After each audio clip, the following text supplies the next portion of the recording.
Okay. First rant, because I'm in the fucking mood. How come I can select all of this with a mouse? And yet down here, it has to be a fucking key. I can't click on it. Which dickhead thought that was an idea? What's wrong with game developers, man? You can click all of this shit with your mouse, but you can't do this. It has to. We insist on it has to be a key. Living in the dark ages.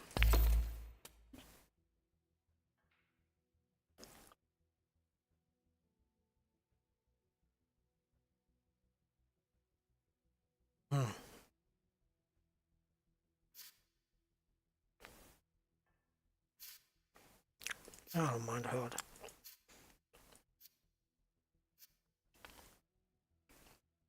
Sure.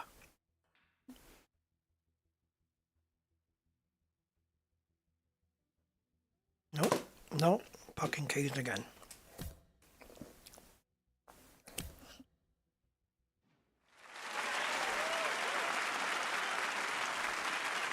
It's been too long now, I've forgotten how to play.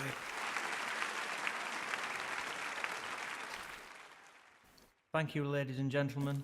The first frame, John Higgins to break.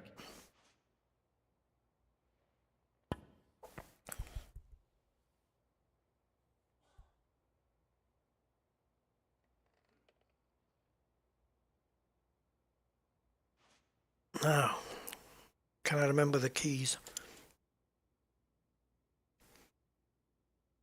Nope.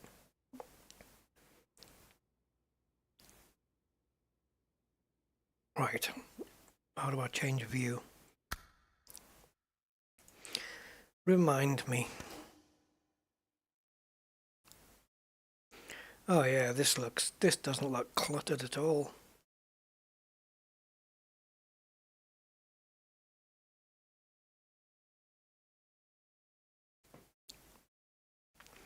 Okay, so free look is Q. That's not what I want.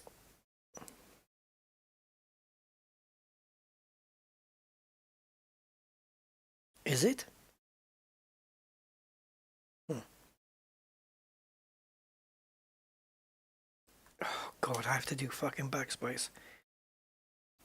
Swear to Christ, man.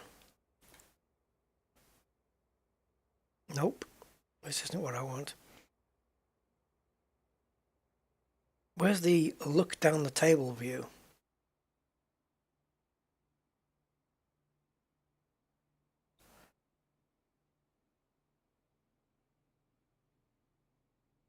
Nope, not this.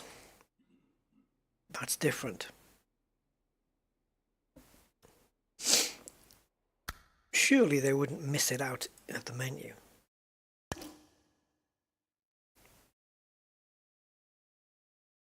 Ah, is it when you advance? Yeah, it is. It's when you advance.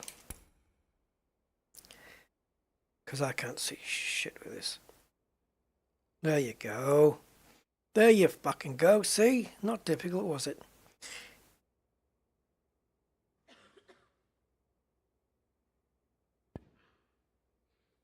There we go. Hey, at least my voice is coming through this time. One.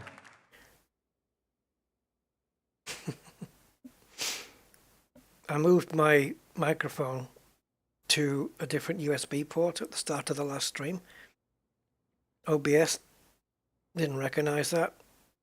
And so unbeknown to me, I was talking to myself and no voice coming through on the stream. Not a single person mentioned it. Like, what the fuck? How do you not notice?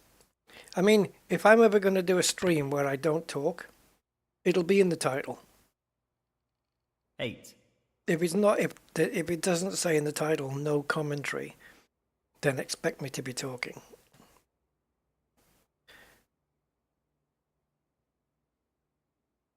So I don't know why I bother. Anyway, right. Looks like I've got myself in the shit here.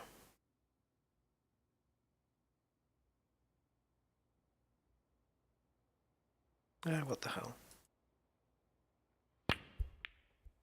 Oh, the double kiss. Nice one.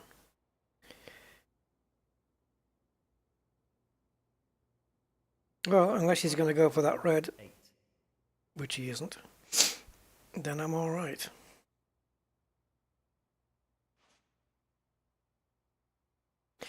And now we got a little bit of safety play. Well, ain't that wonderful?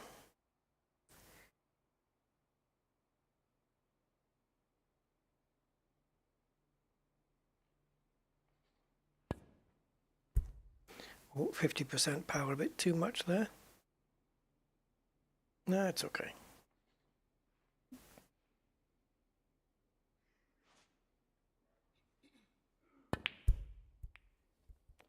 Oh, really?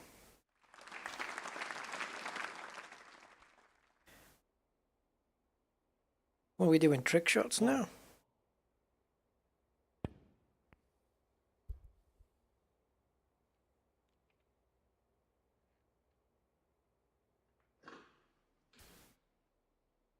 John Higgins, 1.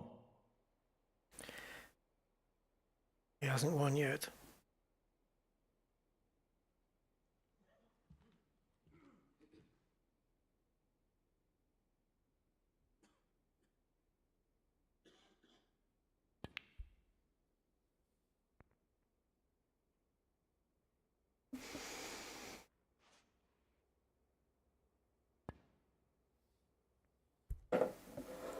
Fuck.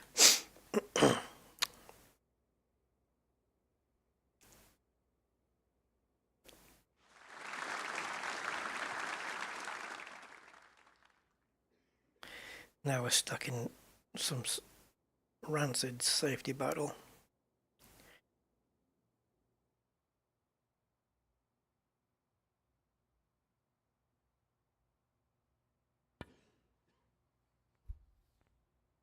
Wasn't supposed to hit the pack on the way back up.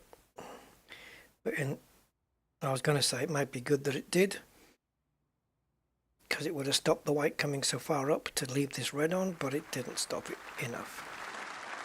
You're not going to win, Higgins. Just know that. 1.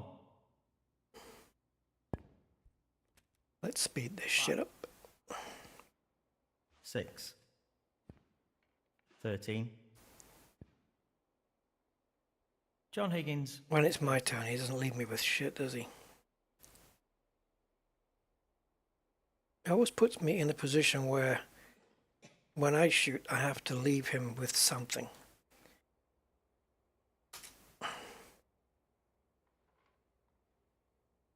And that's what sucks the most.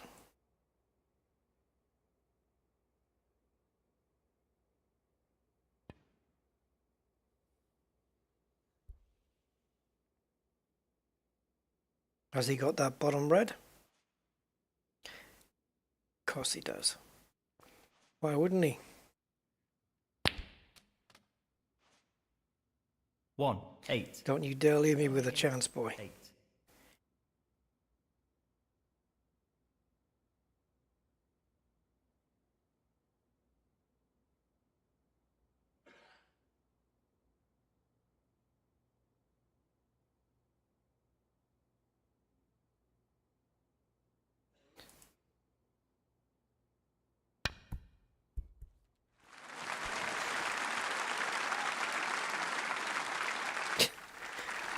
And we get on the black. 1. The reds are not spread out though. That's not good.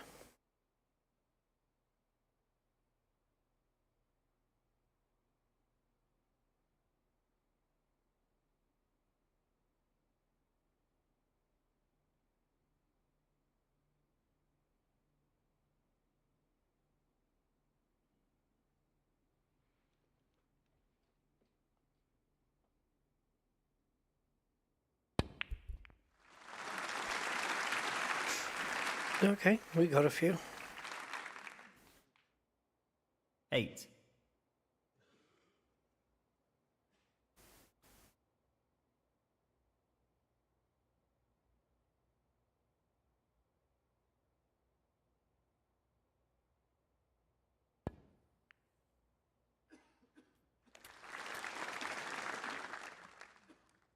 9.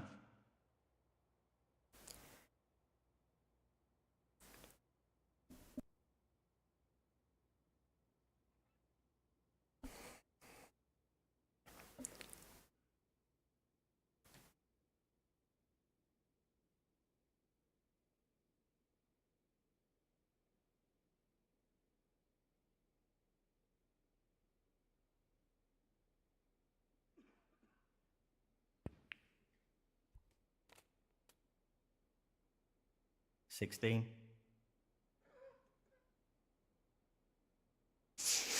Yeah.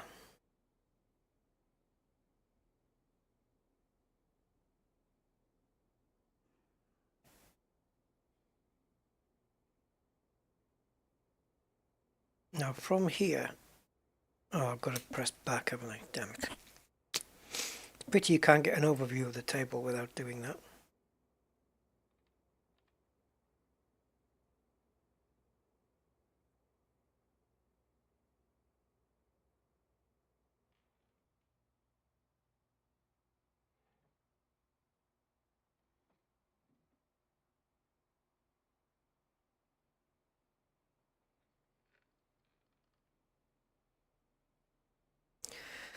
Oh, you twat.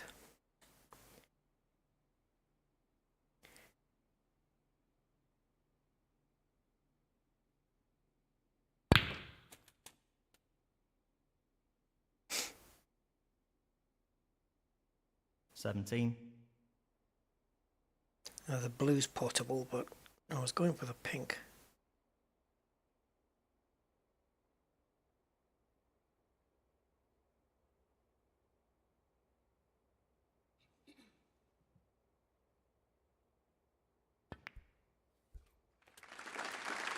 Too much power, but it's worked out okay.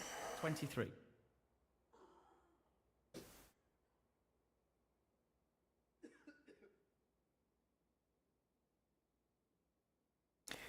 Right, we can stun the white or we can bring it off 2 cushions. 2 cushions.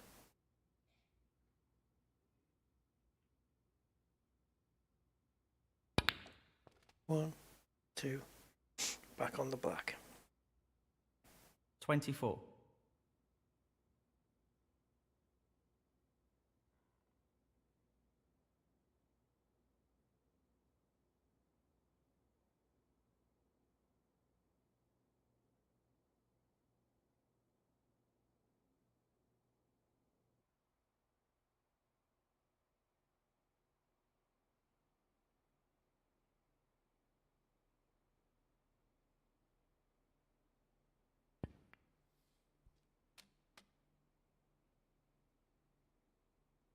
$31. I have to increase the volume on this, I can barely hear the thing.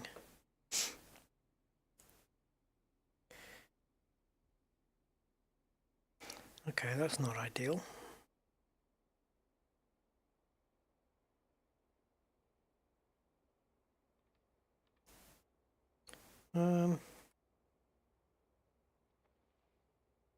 If I kick it off this red, it's not going to land well on the black at all.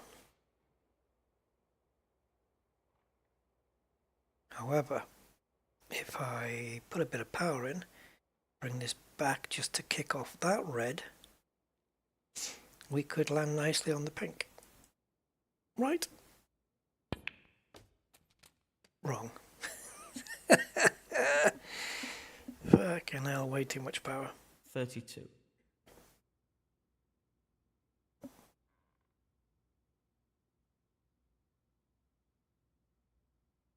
Okay, black is portable.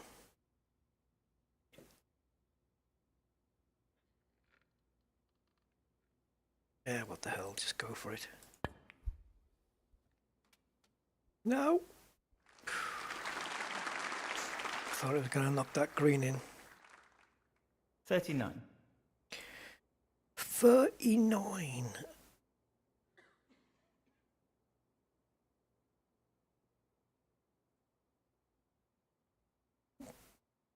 Okay, so red in the corner, white bouncing off the bottom cushion, positioning on the black. is the plan.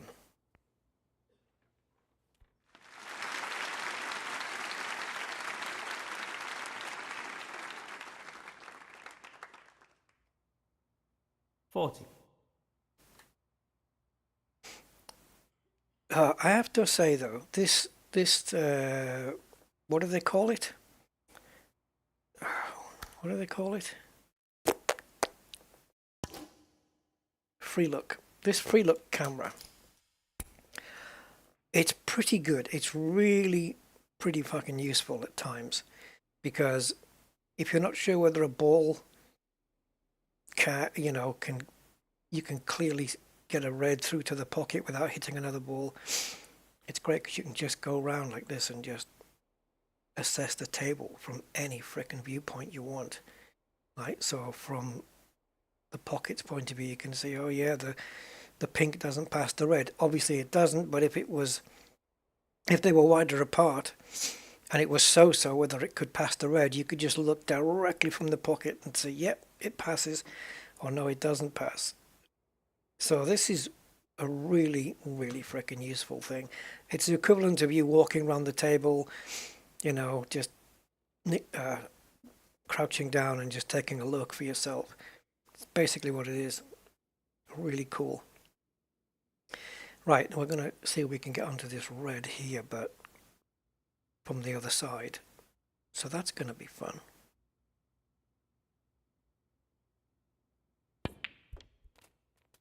Stop, slow. No, I wanted it. 47.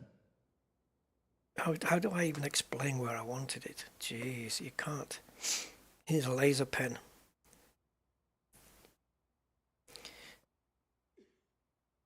Okay, you see where the white circle is on the cushion? Well, go back to the red, this one. And if you draw a line between the white circle and the red ball and stop halfway, that's where I wanted the white.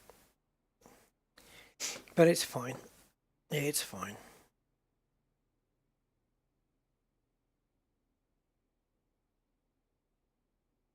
Okay, let's see if we can whack this one down. Get back down on the black. If we have enough power. Is it going to be too close? Ooh, stop. 48. Just a few percent more power than we needed, but nevertheless.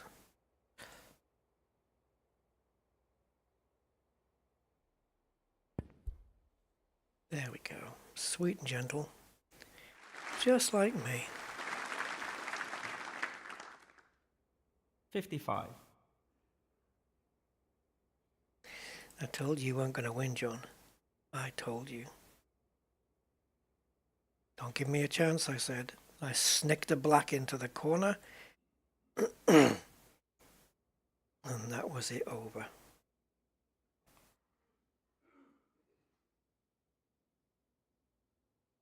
I told you.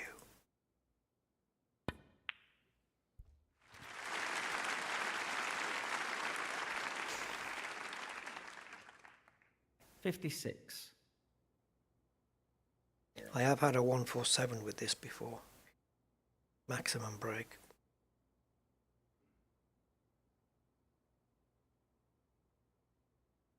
Okay, I want to put a bit of extra power in because I want the black in and I want the white to just bounce off the cushion.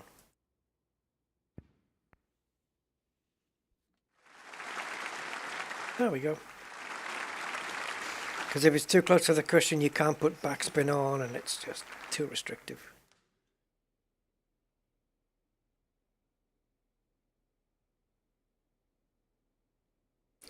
Right, where's that other red? Oh, fucking bollocks.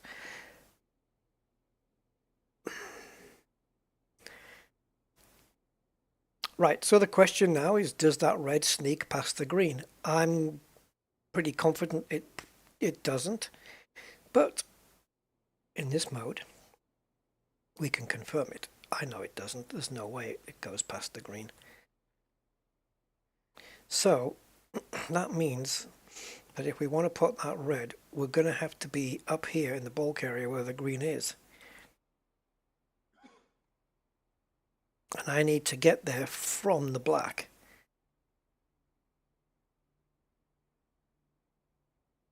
So that determines where, when I pop this red that I'm on now, where I'm going to leave the white to enable me to get the white back up here. But I don't actually have to put the black. I could go for a different color.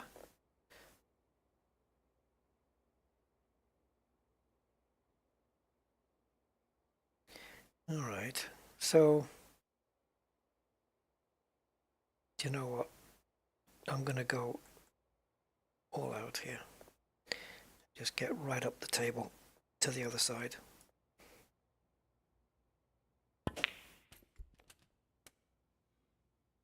Wow, where did all that side spin come from? 64. Did I have side on that ball? That was crazy. Okay, so now we can put the green, leave the white here for the red down the other end. Yeah, man.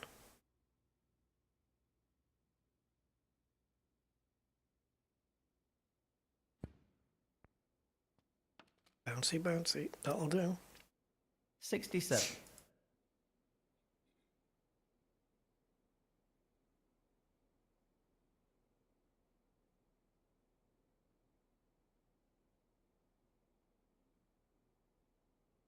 Don't know why. Sometimes I just make a small movement with, I don't know if it's the spin on the ball or something, and it just completely resets the angle here. I think it's, I do believe it's a little bug. It's annoying when it happens.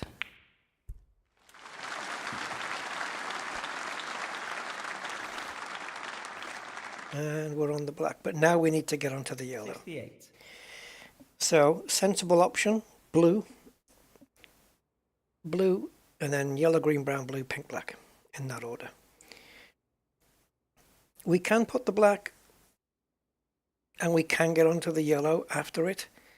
It's just that I have to do more tricks with the white ball, the cue ball, in order to do it, like putting on a lot of left-hand side so that it comes off the cushion on the left, which is our right as we look at it, and then it'll end up somewhere, you know, in this area, but not by the cushion. Now the blue gives us a natural angle to be on the yellow, and then we don't have a straight shot on the yellow, so we can go backspin for the green. I don't think we can create that. I don't know though. Let's just do this anyway. We've won the match, so it doesn't matter. We've won the game, it doesn't matter. 73. It's fairly straight. It's fairly straight. We might be able to get backspin on the green. But I'm too close to the cushion, so I can't. Or can I? I don't think so. It's going to require a lot of power. Can we? No. Oh, frick. Okay.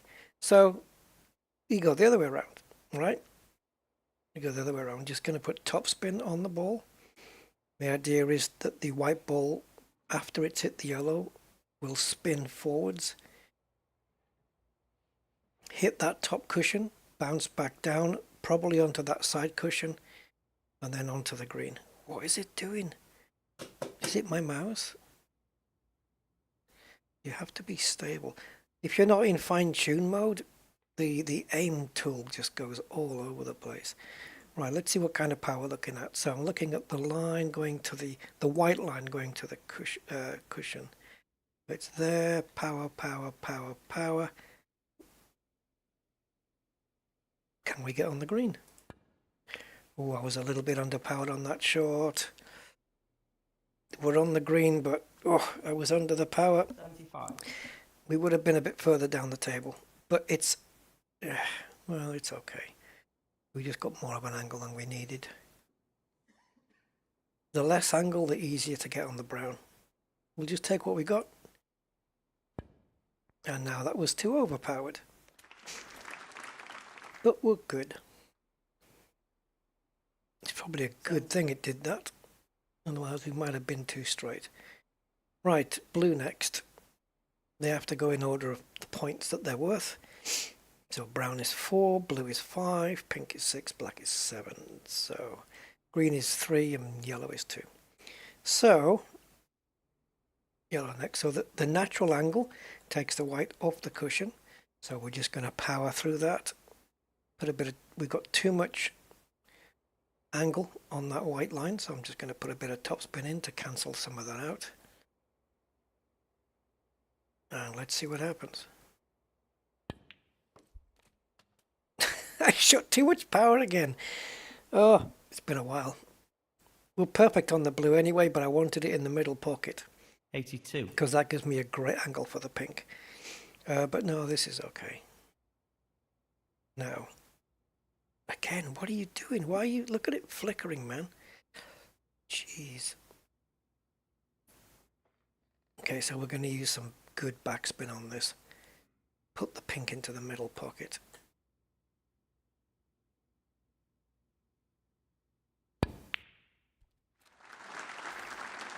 Wow, that came back further than expected. I mean, it's fine, 87. but the white line lied to me.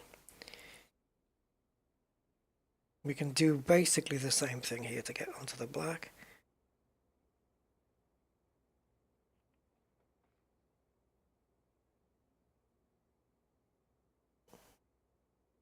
Doesn't matter if it goes up against the cushion, really. 93. 93. Okay, so potting this, which is worth 7, will mean we have a century break, 100. Good night, Josephine.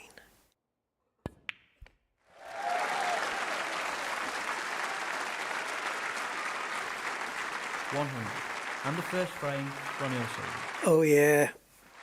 Frame number 2, bring it on. Oh, meter break. Now, what was the best break-off method for this? Second frame, Ronnie O'Sullivan. Right, I think we're aiming for this outside red. And we're shooting for about 63%. And the angle is, you see the yellow fan on the right hand side, the yellow, it has to be something where you see how it's pointing directly into the middle pocket there. Sorry. It's okay, I meant to say something like that, where the middle of the fan is pointing into the pocket. What we want is to angle it so that the majority is pointing out like that. That's your angle. 63% power, I believe it was, if I remember right.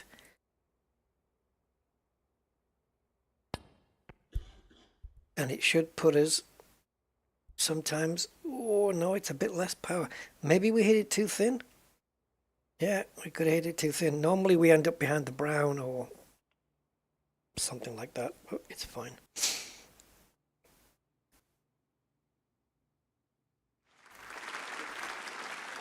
And as any good computer player would do, it prevents me from potting any of those broken out reds. We can put curve on the ball, but if you do put swerve on a ball and your power, when you start the power thing, if you are out by a millimeter, you will miss the pocket by a mile. Oh yeah, it's brutal. So we're just going to see if we can just nestle it into the pack here. Let's see, go back here, do it from here. Because this has to be a very deft touch. Too much power. Too much power. Let's see. You see, you do not want the white coming loose off the pack. And that's why. I'd rather have underhit it. 1. Right, let's just whiz through this. 6, Come on, John, see if you can pull a frame back. 7, Because if you let me at the table with a shot on, 12, it's over. So accumulate enough points that I can't win. 13, 18, 19, Now what? John Higgins, 24. You've left me a red. That is portable. Portable TV. Difficult to see it from here. I'm just going to power through this shot completely. Right, I need to go back one and just see if I agree. Yeah, yeah, there.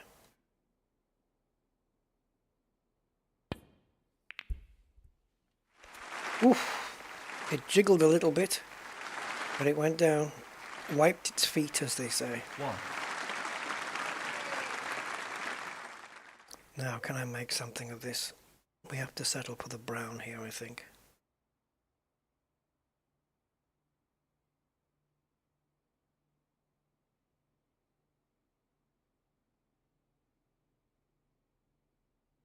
Is my eyesight going to let me down? Oh, God, that was close. 5,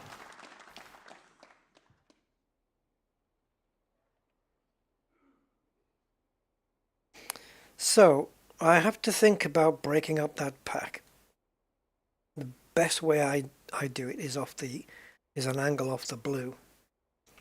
We're not going to get that. So, or are we? Can we do it? Yeah, maybe. Maybe. I can do it off this red, but it's risky if you don't get on a colour.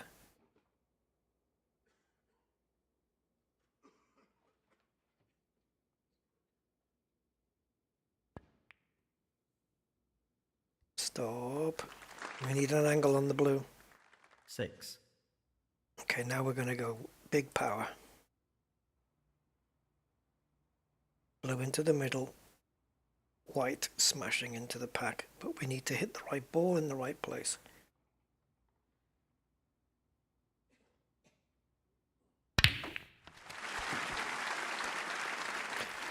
That'll do. 11,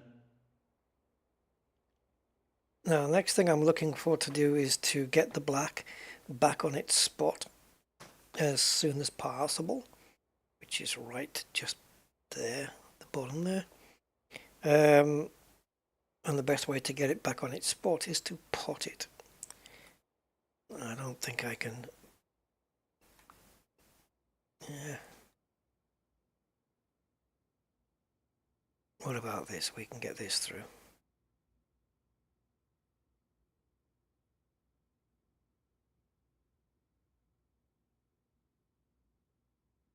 Okay, so I can pot it. That'll give me an angle on the black to put the black on its spot. So let's do that. I'm thinking, what, 2-3 shots ahead. I have to. So now I'm thinking about not this red, but the red to the right of it. That one. But I need an angle on that red. Because when the black goes in, it's going to get put back on its spot, and I can't get blocked by that.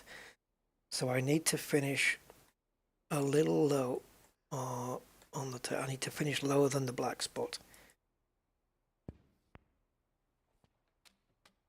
Is that enough? If it's not, then it's fine. We just take the lower red. 19, Yeah, that's not enough. But it's cool. It's cool. It's not in the way of anything. We can use that red as brakes to stop the white.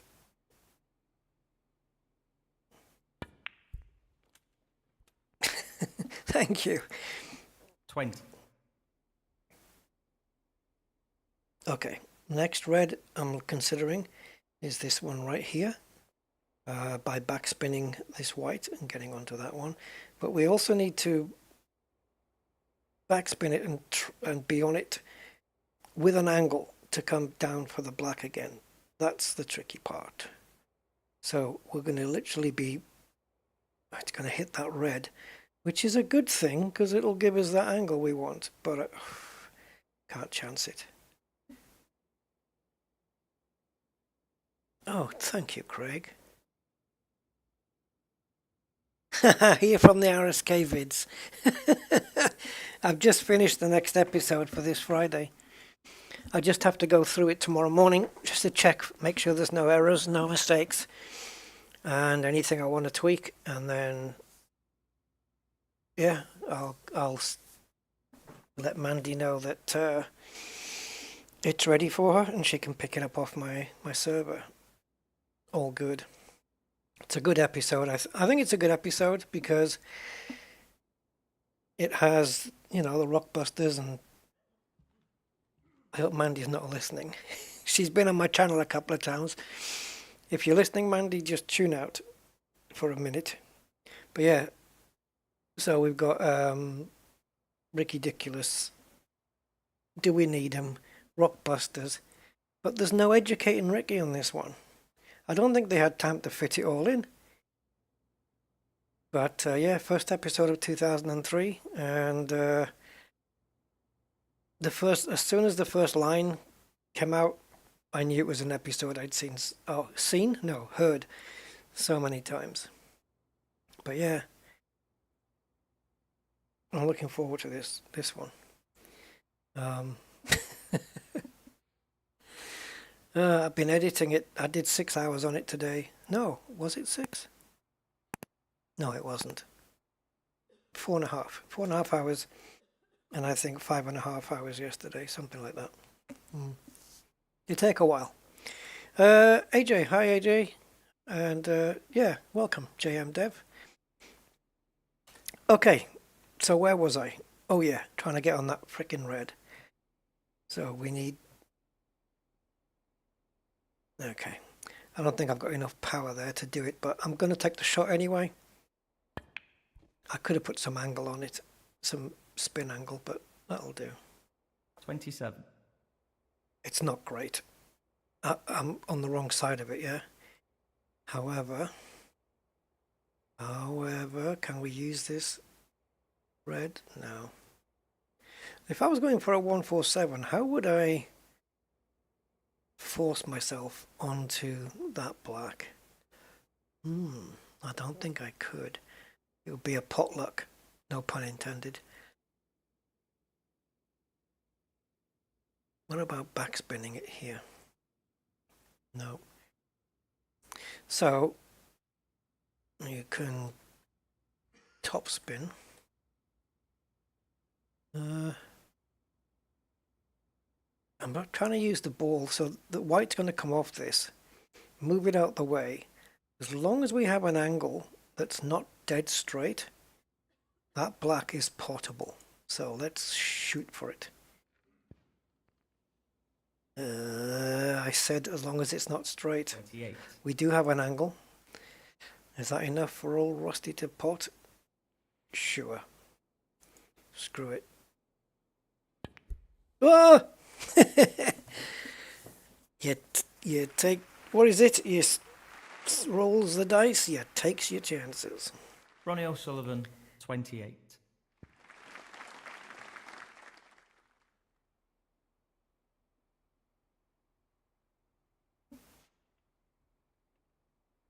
Oh dear, John.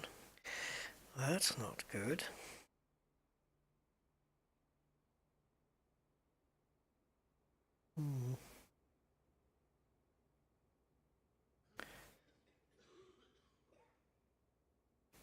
Do a little cannon. Just because I can bounce off the black this way.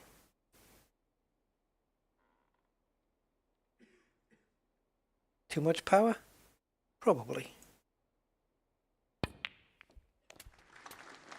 but it gets the black free. Oh, well, that's black's potable now. 1.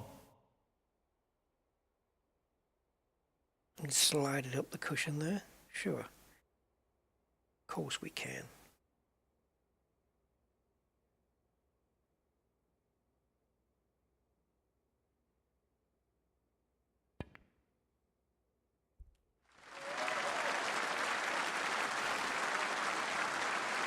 Okay, so I'm ahead by what, 12 points? Yeah, I'm confident.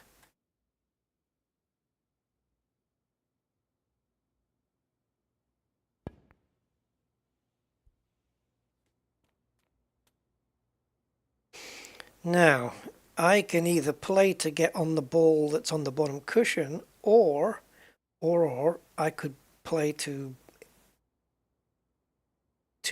hit it and move it along a little bit and still be on it. But I don't want to use too much power. I just want to, you know, help it along. Just like that. There we go, and we're on it. 16. Marty McFly, hey. UEVR? No, there's no VR here. No. This is just normal play. Is that what you mean? Virtual reality? No. Yeah, it is using does it use Unreal? I'm not sure. It does say at the beginning, but I don't remember. Yeah, no, this is Snooker 19. This is on the PC. You can buy it on Steam. It's freaking brilliant.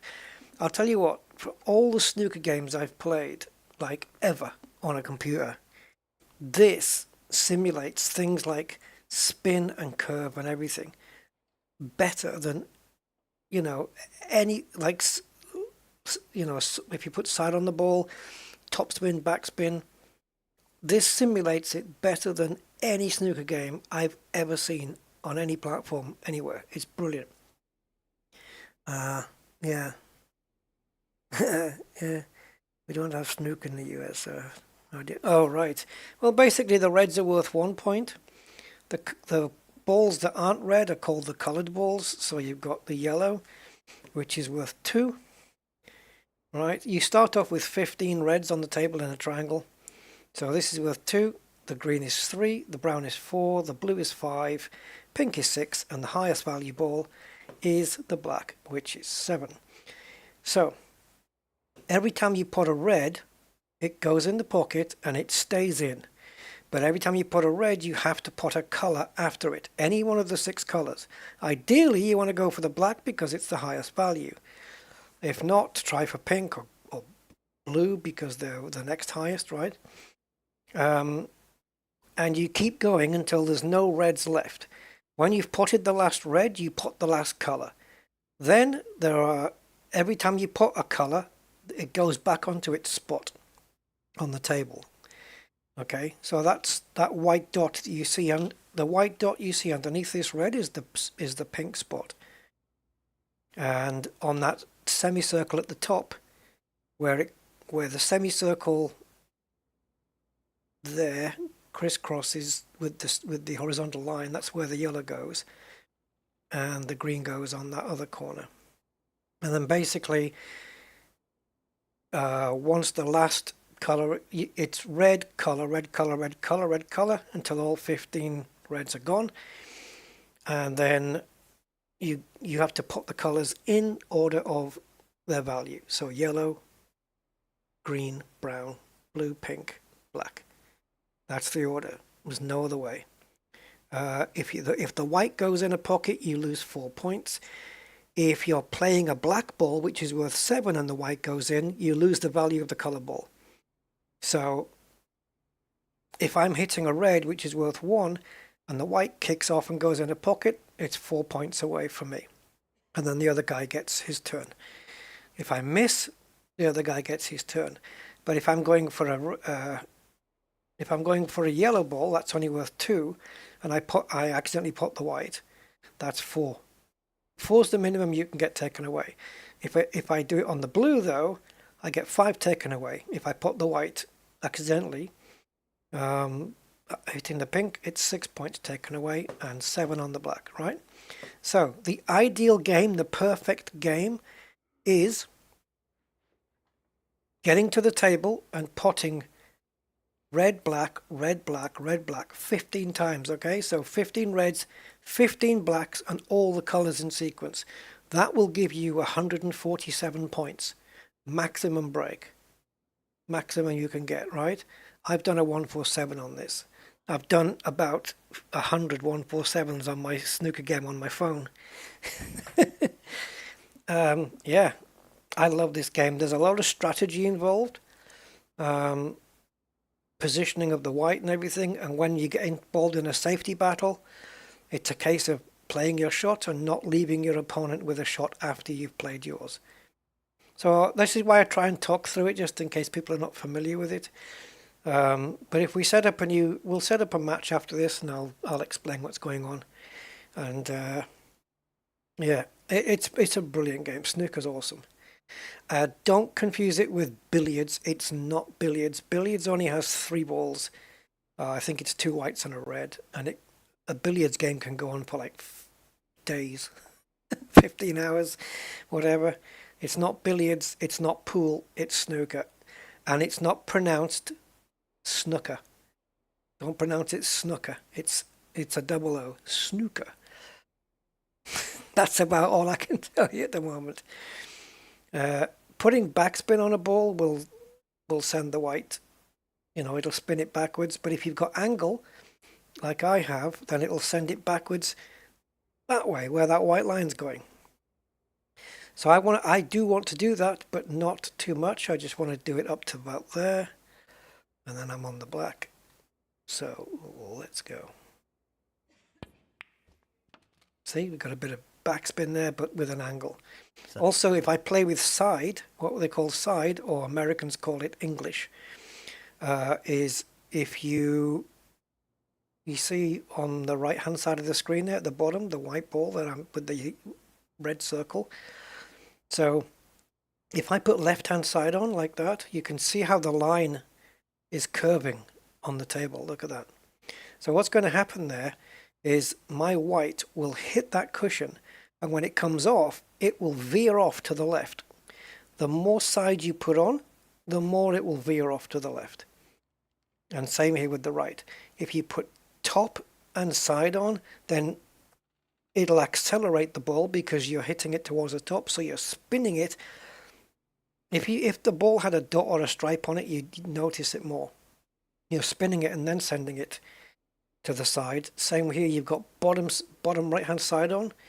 So you're going to arrest the ball, basically. You're going to slow it down and backspin it.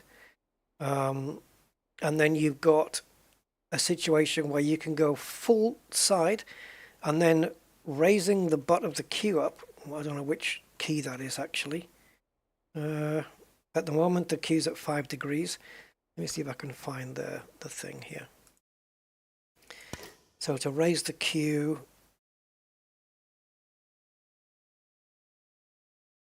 okay, so adjust cue elevation. Alt and okay. Right, so basically we're going to put on maximum side here, and then raise the cue.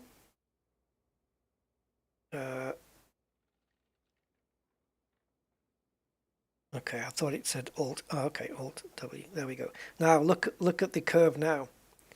So that's literally going to curve the ball around. So if I can't hit that green, if that blue wasn't there, let me do it the other way around.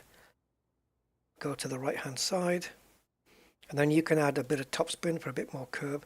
And now look, now I can hit that green, even though the yellow is completely in the way.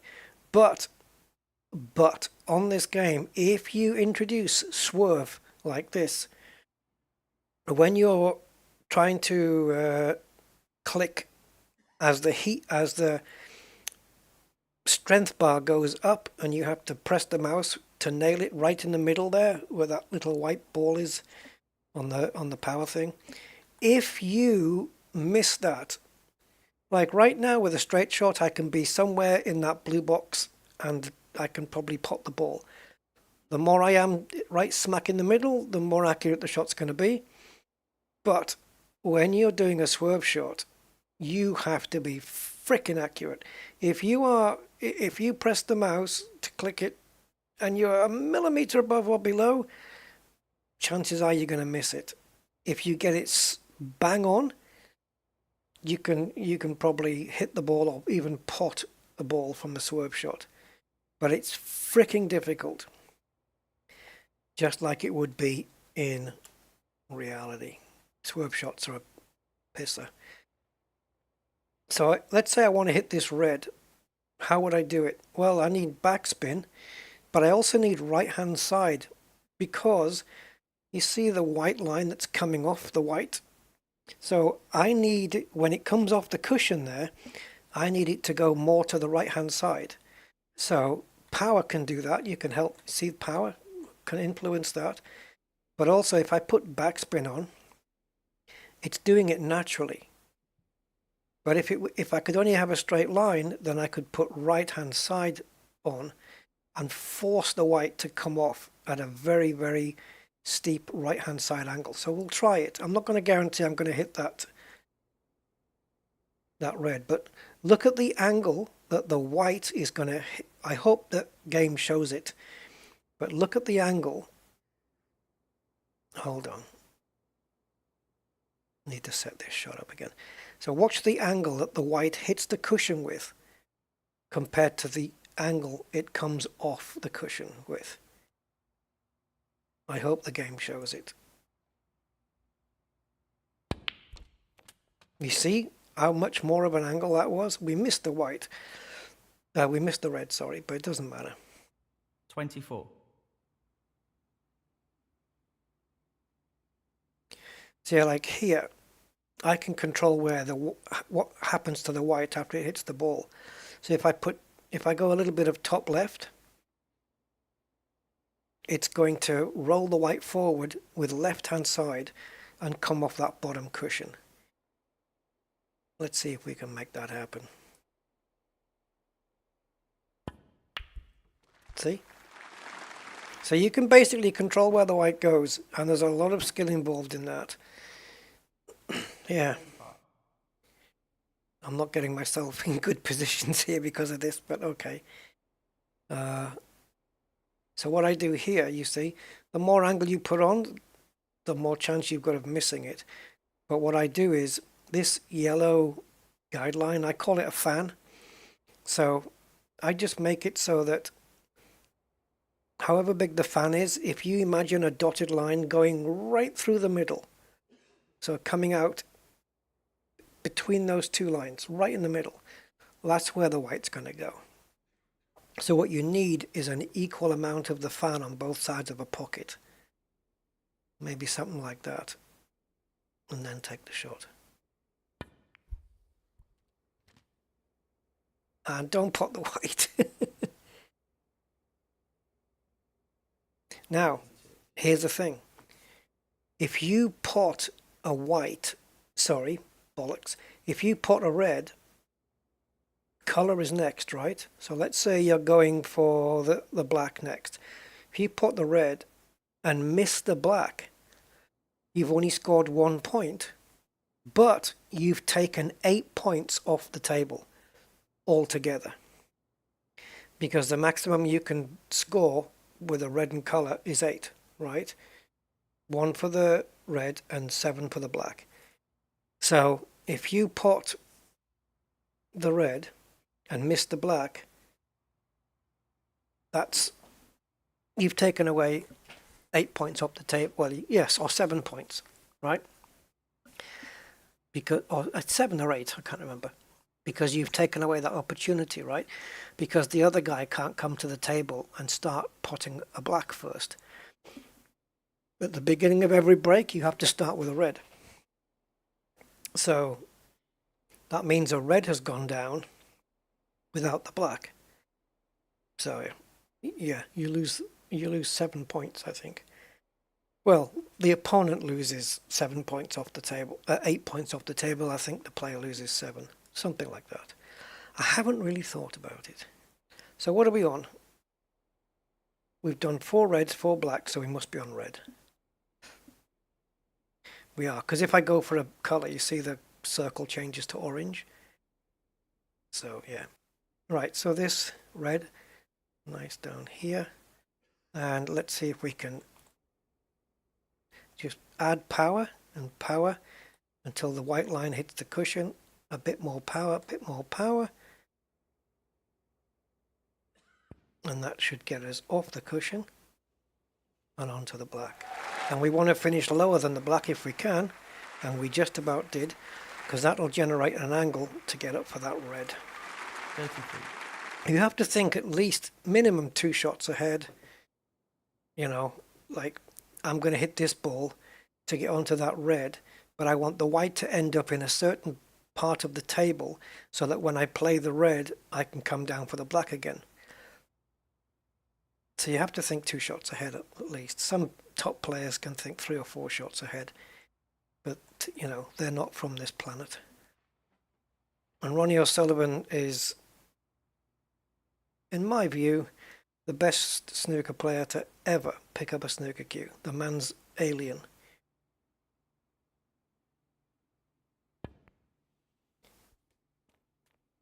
Okay. We wanted a straight shot there ideally, but it's absolutely fine. Right, so I can pot any color I want after this last red. So we're going to come down, and that's not good. I need to see what I'm doing here. So I know yellow is next. I've got to think, well, the yellow doesn't go past the green to pot into the corner. It will go past the blue to pot into the middle. So if I aim to pot the yellow into the right middle, how do I do that? Well, first thing is to finish below the black. So we create the angle. So we have to do that first. And pot the red. So the white has to come down below the black. Or level with it, as long as it's not higher than the black. Level with it is fine. See, now we've created an angle, and now we can control what we want to do. Next, after this is green. So if we can leave the white where the yellow is, we have a great shot on that green. And how do we do that? Well, we do it by having a straight shot, which means putting the white directly in line with that yellow. And I don't have a lot of topspin on this, so it's going to be tricky. Don't really want too much of an angle on it. Okay, let's see if that works. Okay, I hit it too hard. Wow. Okay. 48. That is nowhere near where I wanted it. So what I can do here is what they call a stun shot. So it's a bit of power, good bit of power. We want the white to basically stay where it is when it hits the yellow. So we're going to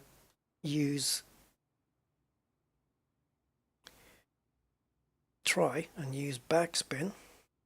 Oh, we can't, we're up against the cushion. Damn. This is the bad thing about being up against the cushion. You don't get backspin. It's not available because you need to hit the cue below the white. Okay, so we can't do a stun shot. So how about putting it in here and trying to work out the power needed to get up onto the green.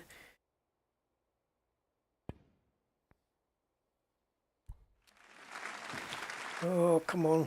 Don't go too far. No. Okay, now we're in a bit of trouble. 50. It will go in there. There's also the possibility of doubling it across into that pocket. If I wanted to show off. Right, now, shooting from this angle like this, you want to be really careful, right? Because you don't want to hit the inside jaw, and you don't want to hit this outside one either. And the way to coax it into the pocket is to just be real gentle with it. Real gentle. Just like that. Let it go in. Happy little accidents.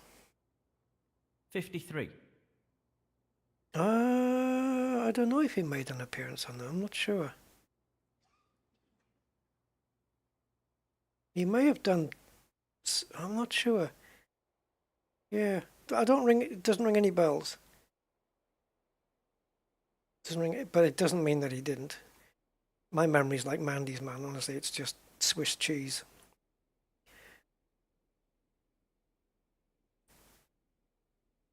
But yeah, it's he's amazing.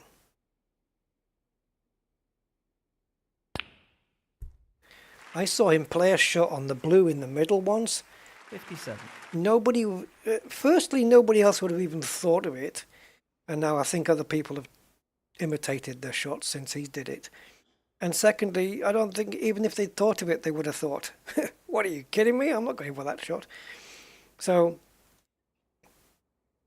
basically, the blue was on its spot, okay, which is right in the middle of the table, smack bang in the middle. So you've got these two middle pockets, and although you can't really see it from here, let me see if I can see it from here. Right, so you see that white dot just below, about a foot below the pink. There's a white dot right in the middle of the table. That's where the blue goes. Okay. Now Ronnie. Put your phone on silent, please.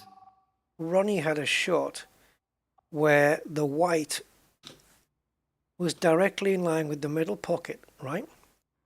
So it was a straight shot, white onto the blue into the middle pocket. Straight shot, no angles, nothing. Perfect straight shot.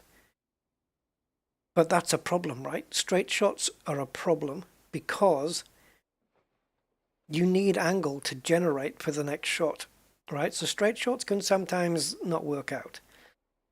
And Ronnie needed an angle to come back down to the reds that were clustered all around the bottom half of the table here, right? But when you have a straight shot like that, which is, imagine my white ball's in line with the middle pockets. I know we're a little bit above, but it was a straight shot.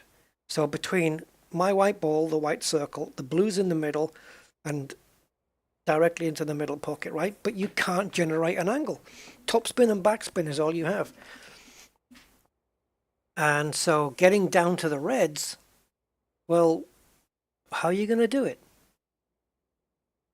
So what Ronnie did, it's still, I couldn't believe it when I saw it. He put backspin on the white, but he put a little bit, so if you watch my cue ball at the bottom right hand of the screen here, he put backspin on the white quite a bit, and he also put a little bit of side on, right? So when the white comes off the blue, it's not only spinning backwards, but it's got a little bit of sway to it as well. So it doesn't go directly into the middle pocket, because otherwise that would be a foul, right? If you put just straight backspin on that shot, the white would have spun back and gone right into the opposite middle pocket. Foul shot, and that's it. But he put a little bit of angle on. What that did is it sent the white backwards towards this pocket, but it hit this jaw.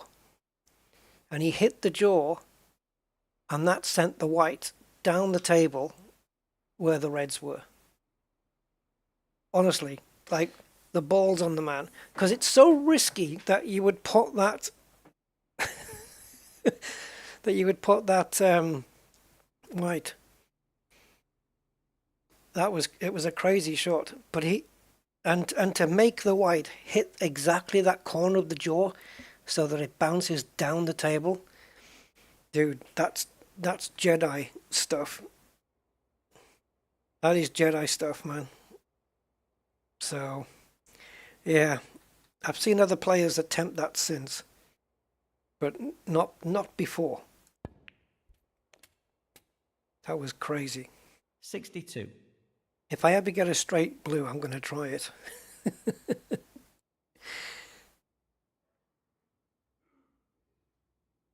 Yeah, Ronnie's next level, man.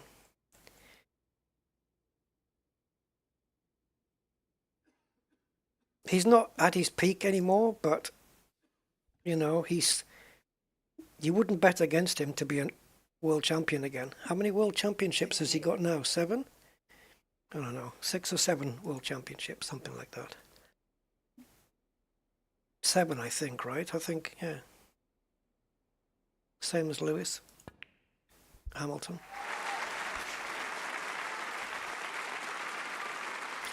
Well, that's the match done. So we'll set up another one and 75. we'll go through it. Frame and match, Ronnie O'Sullivan. Of course, I play as Ronnie O'Sullivan because he's the man. Sorry, John. Maybe next time. All right. I wonder if can we set up a custom table or anything on this?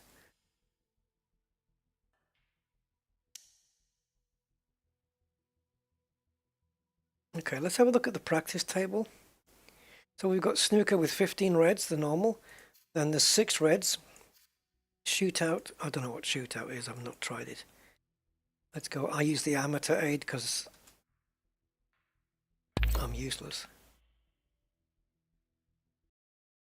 Okay, now, I think we still need to abide by the rules here. Of course, the base cloth looks really bright. Maybe the lights are brighter on a practice table. But you see where the blue is, right? So you imagine the blue on its spot and the white in between the blue and one of the middle pockets. Perfectly straight. And all the reds down there.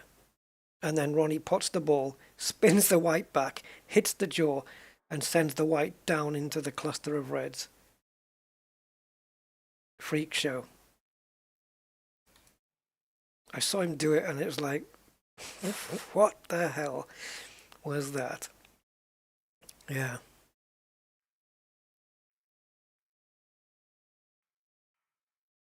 Okay, I think 63 was way too much, right? So, was it 53? I used to know what the percentage was to get the right break. Let's go 55, and we need an angle, something like this. So ideally we want the white either up on the top cushion where Ronnie is, or we want it to come off the top cushion and nestle in behind brown, or even green, or even yellow, right?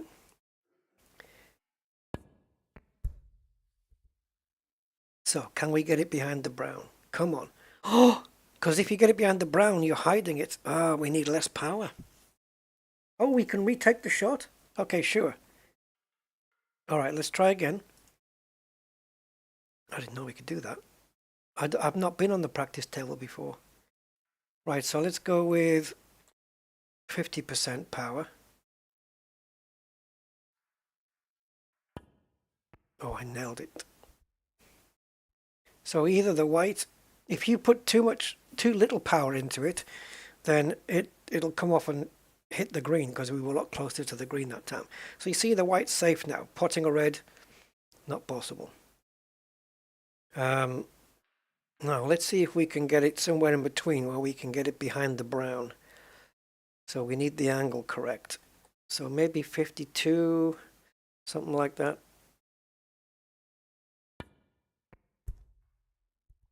Miss the green on the way up, come off the cushion, and you want it to go a little bit more power then, right? But if you retake the shot and you're hitting the red thinner than last time, then the angle of the white is going to be different. Where it ends up on the table is going to be different. Let's go 54%.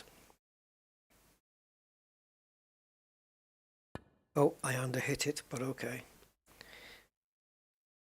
Underhit. You see, you underhit it by a percent or so, and you end up hitting the green, and that's not good. Try again. You've really got to nail that power.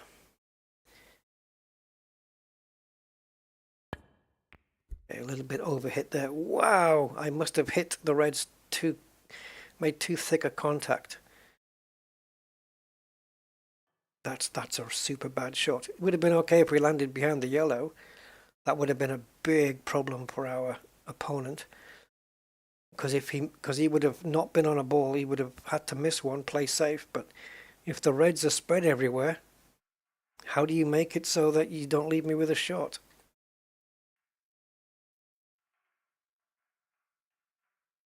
Let's try again.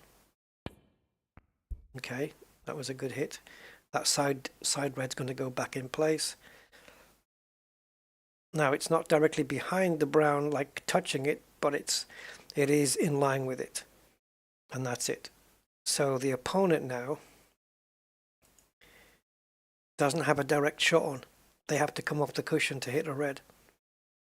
That's not ideal. And that's why you want to get a really good break. I have no idea how much power to put on this. 50 is too much, obviously. Ooh, okay. So this is good to learn your angles, like where do you strike the cushion? Now, you might think, okay, let's say this is the perfect spot to hit off the cushion and to get into the pack. If you lessen the power or make the power go higher, it's going to change where the white ends up. So if we just come off there and I put, say, 79% on, you see, we miss everything altogether. Okay. We didn't really get a good view of the path of the ball either, though. But if I hit the same angle, but 39%,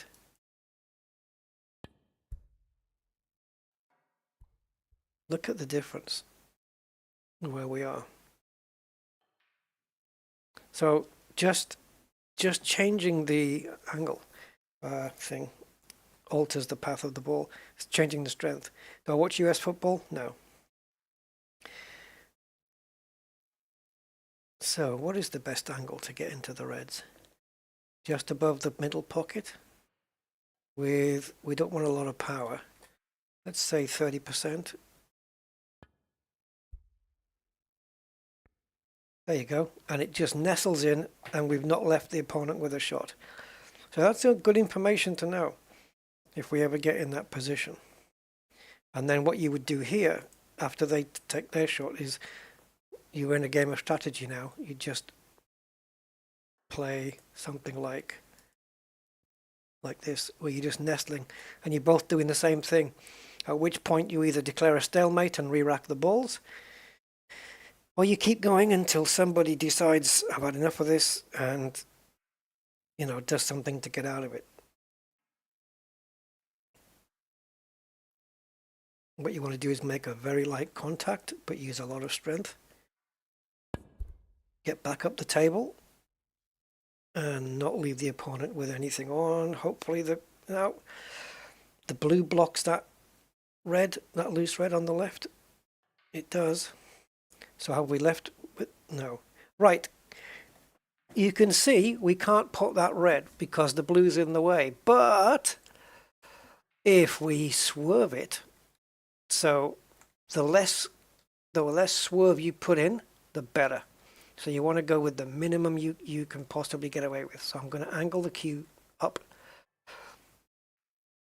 And you want to use the absolute frickin' minimum that you can to get that ball in.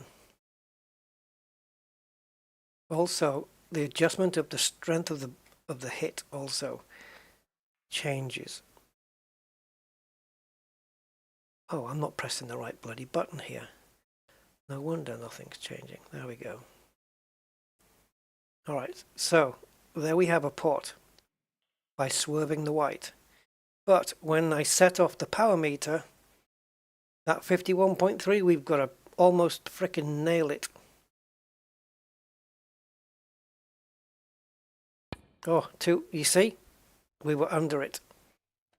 It's a pity when it says retake shot that it doesn't leave you like here where we were aiming before. So we were at 51.3 last time. And we wanted some... I also think that the less side and the less angle on the cue, the better. You want to do the minimum you possibly can. There, 13 degrees up on the cue wasn't enough. 16 is. Let's see if we can swerve it in. No, I was a bit over, you see. Just a little bit over. I wonder, which is more, like, if we do less angle, but more side, have we got more chance of potting it than having more side, sorry, more angle and less side? I can just about pot that. No, I was under power again, you see? All right, AJ, take care. So we're going to get back to the proper table now. There's a lot more light on this table, for sure. Hold on a sec, Otter. I'll get to you in a moment. I just want to do some wild shot here while I'm on the practice table.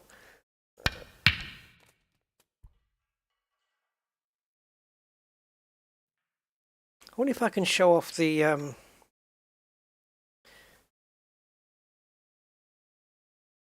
wonder if I can show off the spin on these things. If we were to go like backspin with angle, because on a real snooker table, sometimes when you put so much backspin on, I don't think it works from long shots like this, but more like from short shots. You'll get the ball spinning, and it'll spin in place like a car wheel spinning, and then it'll move backwards. Well, that's all simulated in this. It's really accurate.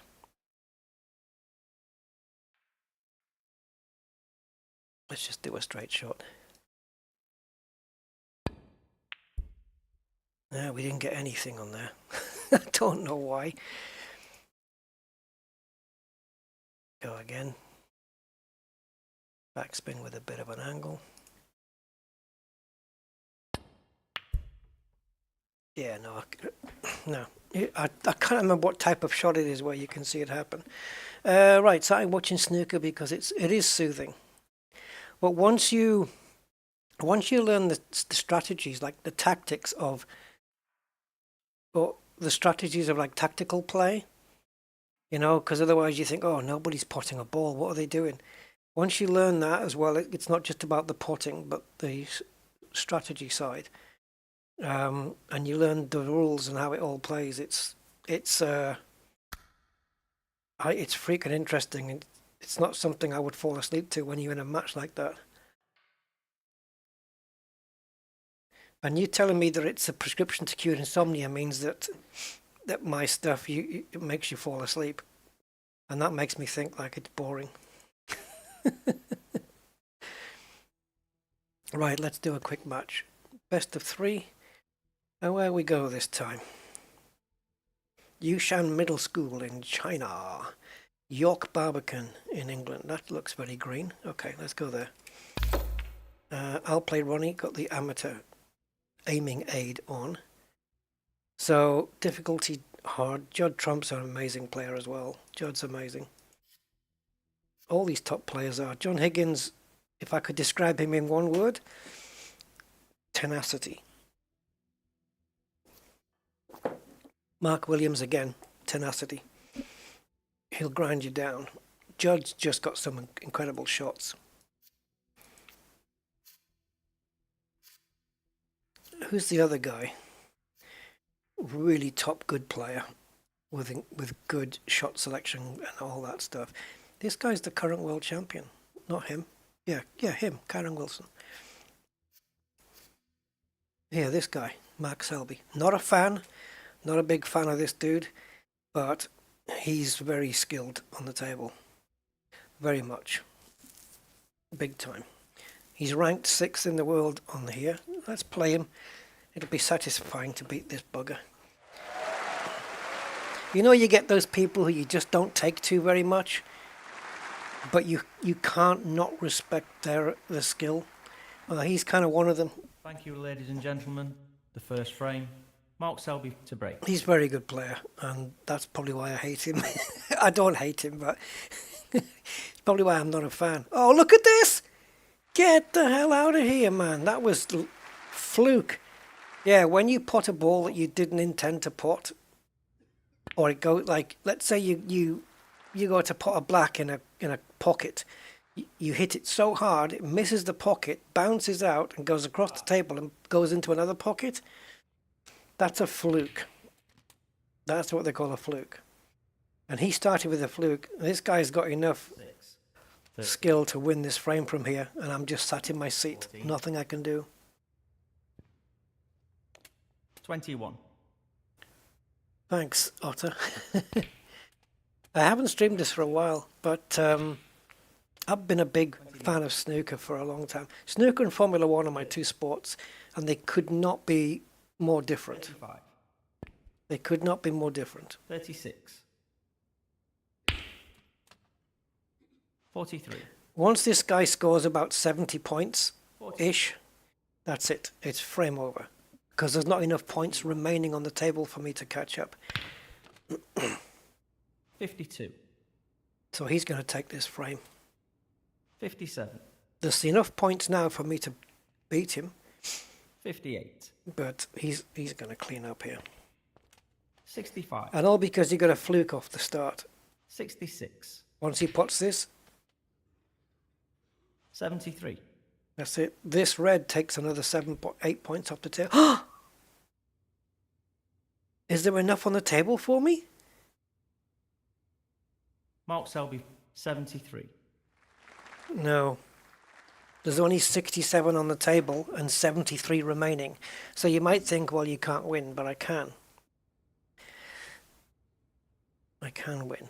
There's 6 points difference. If I did a perfect red, black, red, black, red, black, all the colours, I would be 6 points behind. But if I can get a snooker, hence the name of the game, which is to put the white behind a ball so he can't see the ball he wants to play on, I can gain points if he fouls. So it's still winnable. It's just almost frickin' impossible from here.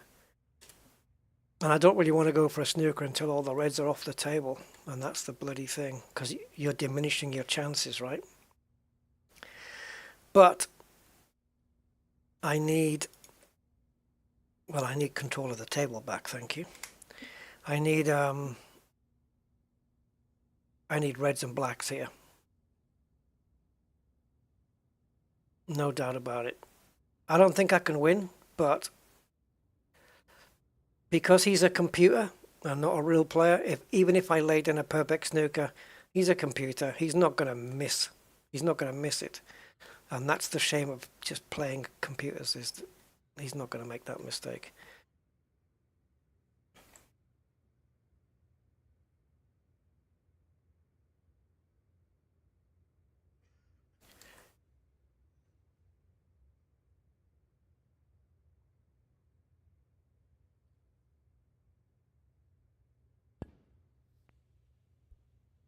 Oh, bollocks.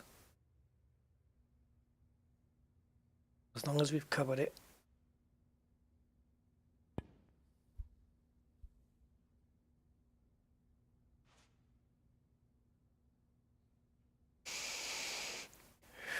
Yeah.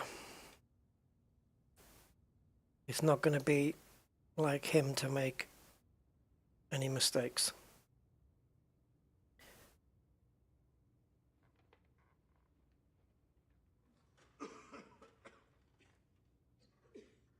If he'd...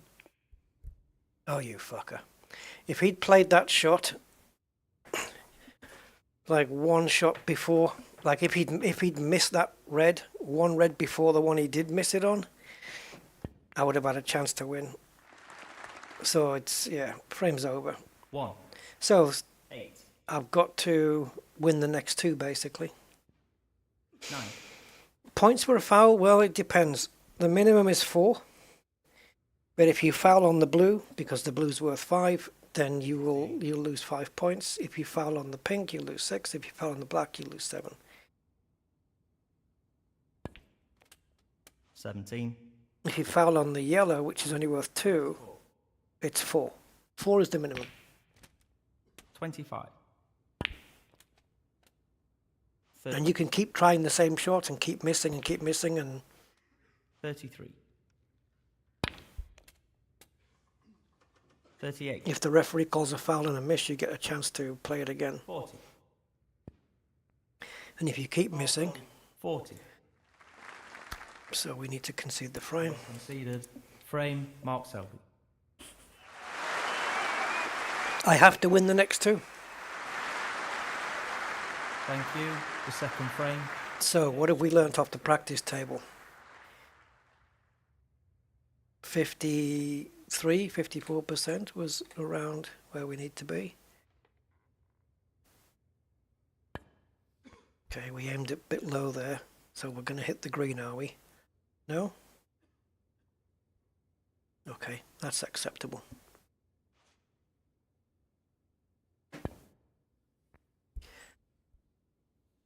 I haven't tried it with VR.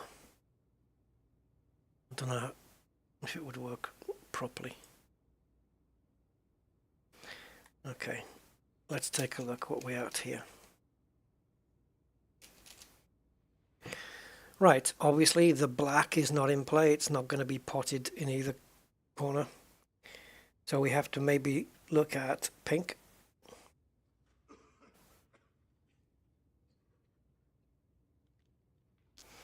Pink or blue. If we take this red,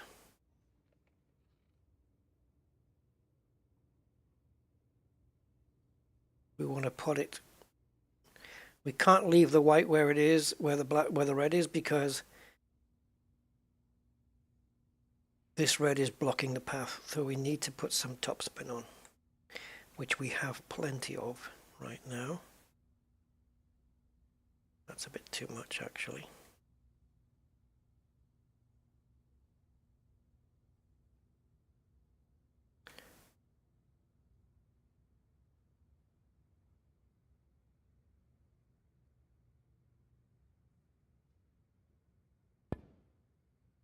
I hate it when I don't nail the power, because it screws you over, you see.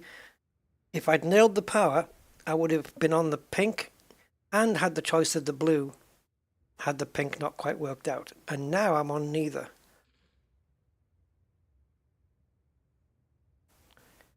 So I've got to settle for brown. Fuck.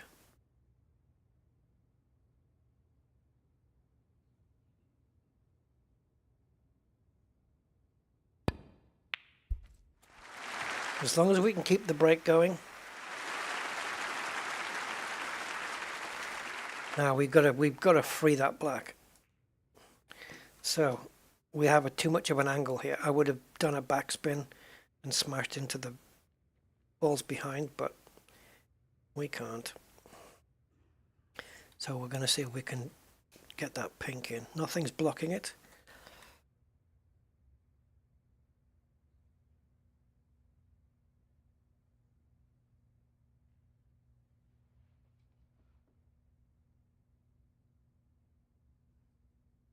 I need to minimize the topspin here. Topspin's going to be the death of me here. We can't put it down any further because it's hitting the red.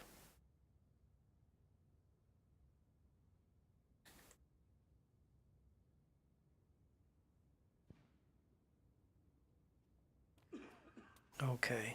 Do we have an angle? Just a little? Yeah, we do. So we can go with some kind of medium force on this. We can't smash it in at this angle.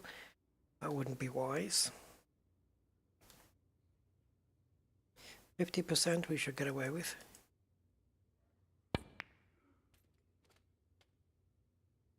We're just crowding more balls around the black. It's not what we want. I need an angle on a red that's going to help me smash some of these balls away, and I don't really have it. Oh, that's not potable. We could do a little swervy around it, but if I miss, I got no choice. I've got no choice. Well, I do have a choice. I've got this one. We could do some damage here, getting that black free. Just don't miss the red, Rusty. Don't miss it. Okay, black is free. Are we on it? We're on it as well. Now, here's the thing. 13. The black has got its spot covered up by this red, so it can't go back on its spot. So it'll go back on the next available spot, which would be pink. Oh, but that's covered as well. What about blue? Oh, that's covered. They're all covered. So now what do you do? Well, I can't remember exactly, but I think the black either goes closest to its own spot or closest to the pink spot. I think it gets put closest to its own spot, if I'm not mistaken. But we're going to find out now. But I want to be on a red afterwards, preferably the red that's on the black spot so that I can get it off there, get it out of the way. So where's it going to put the black? Closest? Is it going to hinder this red going in? Yep, it is. It goes as close to its spot as possible. Ah, we can, there you go. We're good. I think we're in the good here. Just don't mess up. As many blacks and reds as you can get now, Rusty. As many as possible. I'm not going to be on that red on the cushion, but I want to move it.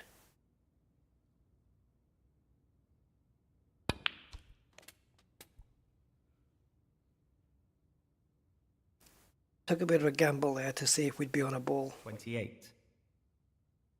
Now I could hit this one and spread out this other cluster of reds, but what if I'm not on a colour? I've got no guarantees with that.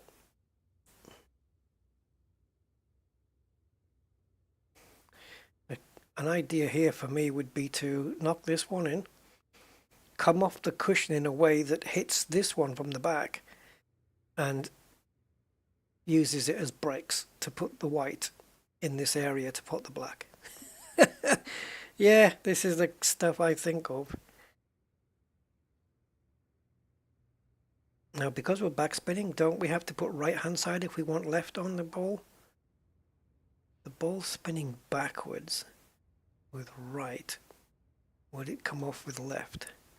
How does physics work?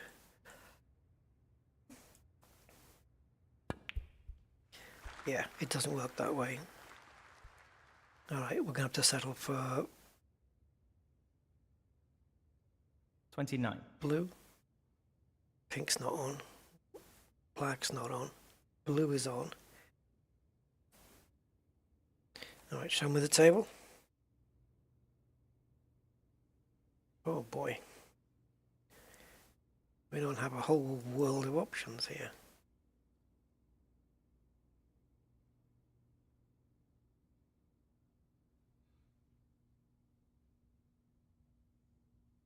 Okay.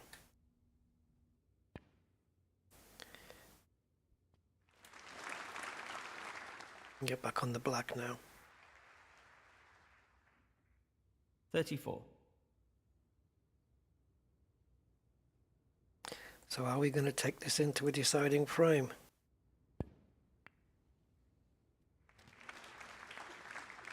Now I've got a good angle. Level on the black here. See, we're dead straight on it there. Which means I get a nice little angle into the pocket. Quite a bit of power. Some backspin. Back off the power a little. And smackaroonie. Yeah, you see the way the white reacted there? It's got spin, it hits the ball, it stops, and then it moves again. I've never seen any other snooker or pool game ever do that. but it is true to life. Right, so let's come off. Ideally not 2 cushions, we don't want to do that. Just the one will do.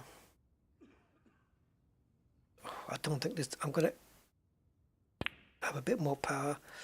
Need to just come off it, thank you. 43. Now this isn't great because we've got too much of an angle here.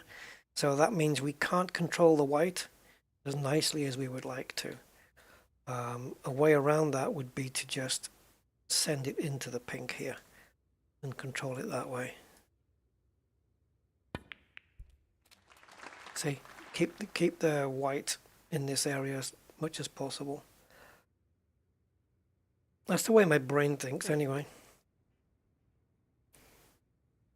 We want to see if we can get rid of these as well if possible. Get them out the way. Because one's blocking the other one. And we're going to need those later.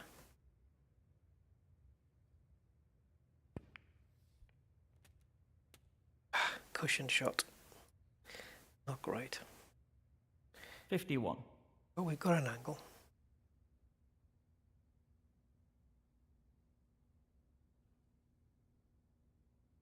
Alright, so this red up against the cushion here is the thing I'm looking at right now, so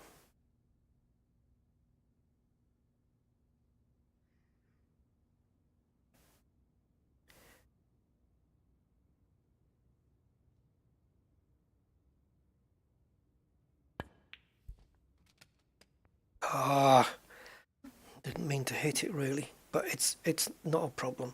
It's brought it out into the open, made the pot easier.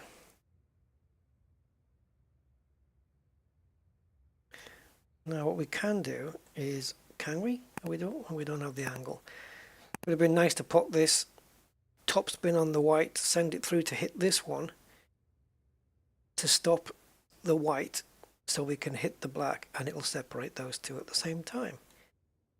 Or we could go for a cannon. As if. There is another way I can separate those two, but it's a bit risky because it doesn't guarantee me getting on the black. But you know what? I'm going to take that risk.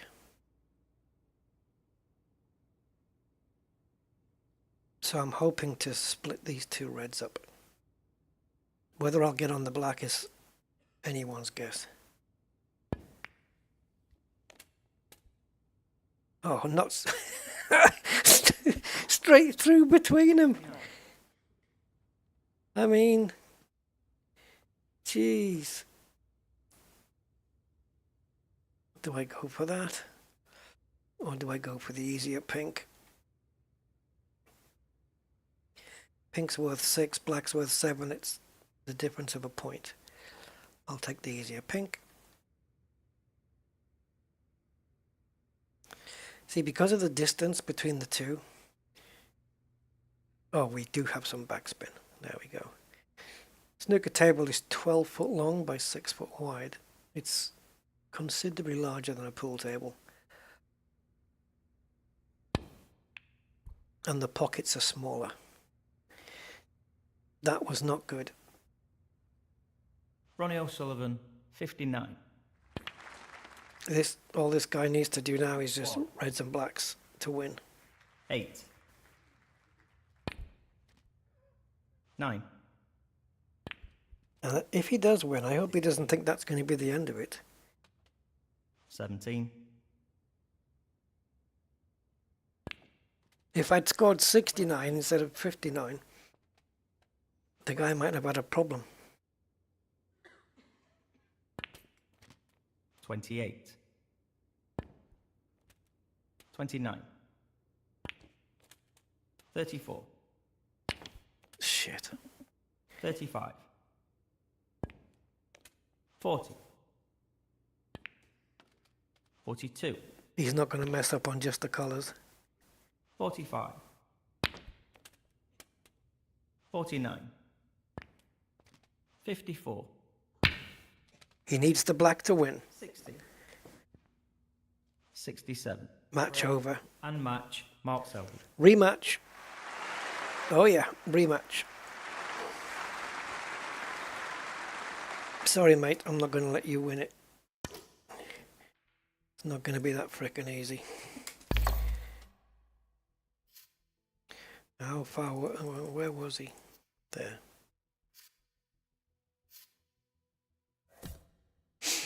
Come on, bring it.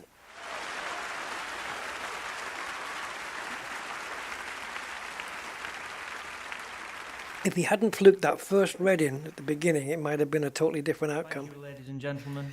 The first frame, Mark Selby to break. Yeah, good. Mark Selby to break. What are you going to do? Fluke 6 balls in now?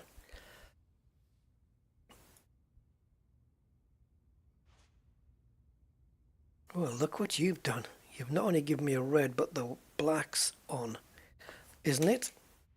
It is, isn't it?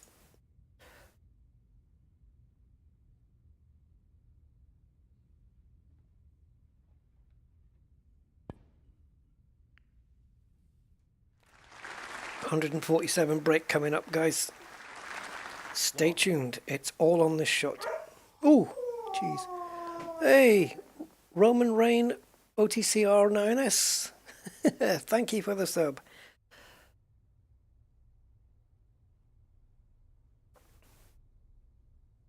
There's a lot counting on this shot.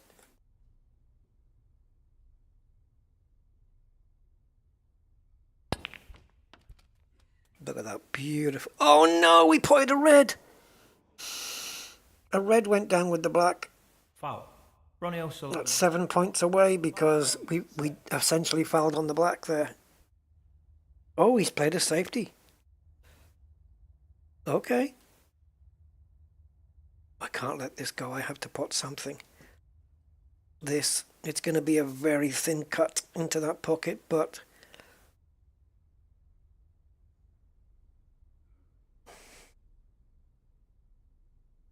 you know what?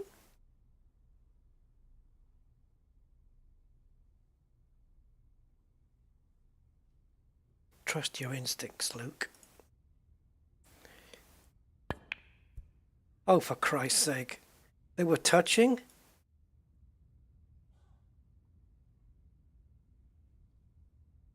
They were touching. Dude, we need to restart this. 1.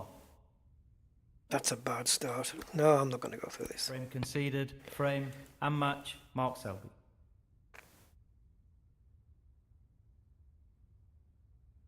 Come on, what are you waiting for? No, he didn't win. I conceded. It's not the same as winning, is it?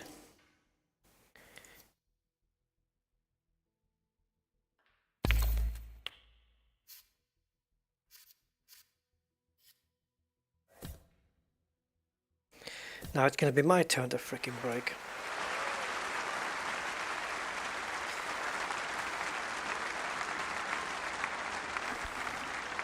May have to go unorthodox here. Thank you, ladies and gentlemen. The first frame, Mark Selby to break. Okay.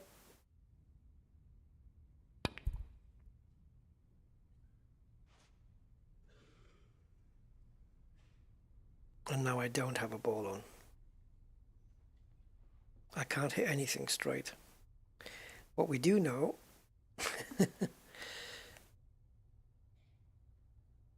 Oh, for Christ's sake. Fingers on the wrong frickin' keys.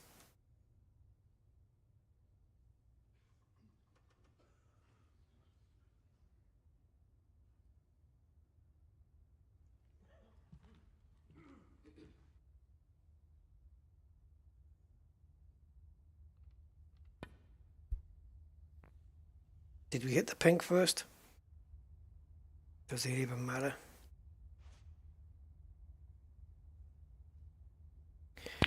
If he gets a good... Yeah, I was going to say... 6. If he gets a good run at the beginning, I'm just going to concede. And match, Mark Selby. I just want it to be a normal start, like we had before. My game, my way, my rules. I'm not bothered how the rest of the match goes. I just want to have a good start.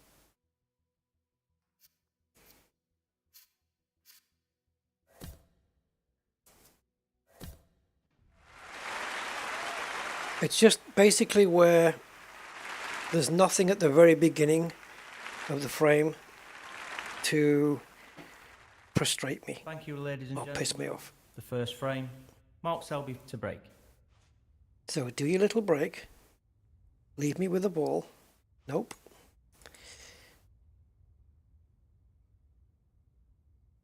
Okay.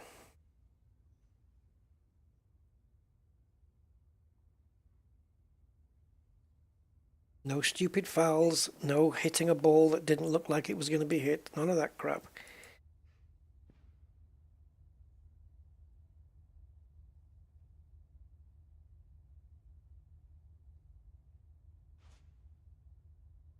And then we can play.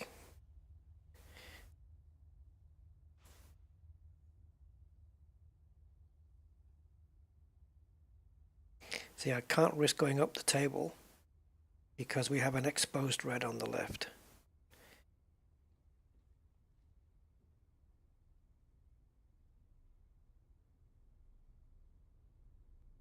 Hey, where's all that coming from? Whoever's clicking that, thank you. I didn't know that was active. Okay. Where can we put the white? Where there's no red on to put. Wow. Tough one. We can put it up the table. I mean, that red would not be potable if it was hidden behind that green or the blue. If we can guarantee that we can stop. Wait a minute, we can get in behind the brown here. Or can we?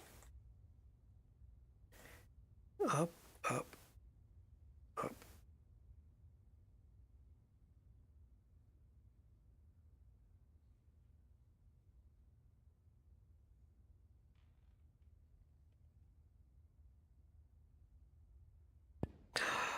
Fucking bollocks, I hit it too hard.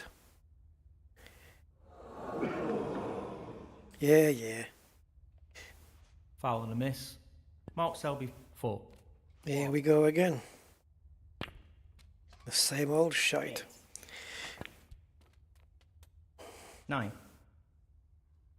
Now I've just got to sit here and watch him win the frame.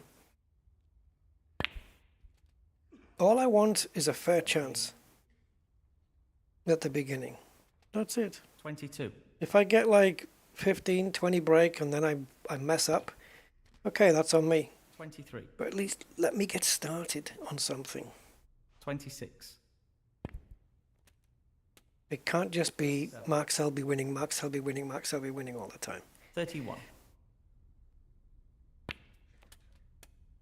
32. See, that shot there, he's Frame He's frame and match. split the pack up so much that he's going to guarantee himself enough points that I can't. I just have to sit in my chair and do nothing. So we're going to keep going at this until I'm satisfied.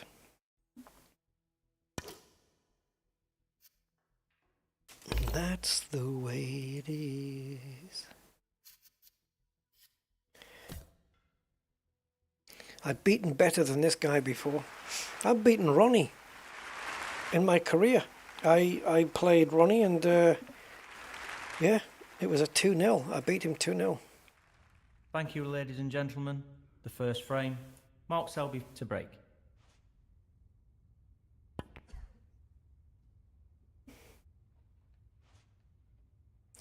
Okay, we have a chance. We have a red that's exposed and we have a black exposed.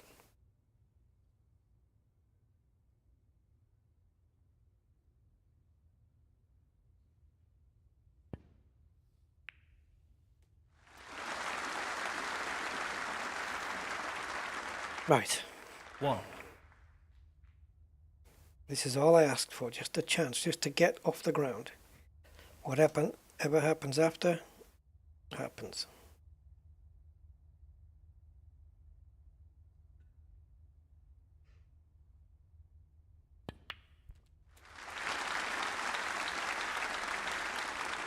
Eight. Not ideal. I thought the white would do something different and keep us on this red here. Has it? Oh yeah, okay.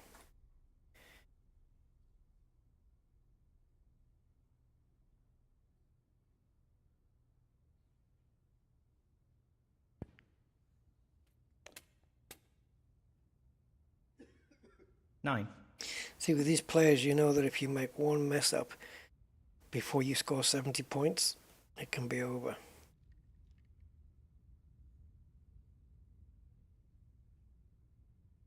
The only way to hit this pack of reds where I want to hit it is to put 30% power on, and that's not going to be enough. I'm going to have to aim for the other corner. We've got a good angle, so we don't need masses of power.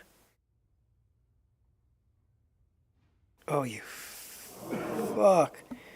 Foul. I got trigger happy on the mouse. Sullivan, 9. Mark Selby, 4.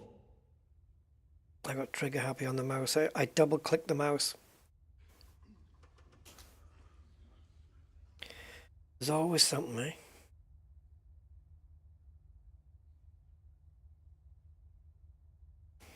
Right, this is my frustration shot.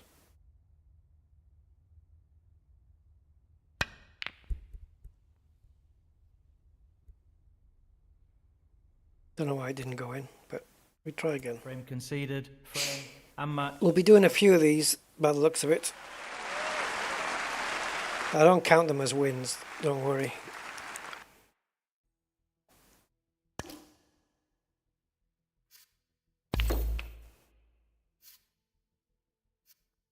It's not like he actually beat me, I just walked away. Hello, Cosmic. I'm doing my usual. Not happy, restart. Not happy, restart. Not happy, restart. I don't care. Thank you, ladies and gentlemen. The first frame. Ronnie O'Sullivan to break. Now it's my turn to break. Well, okay. Oh, that's wonderful.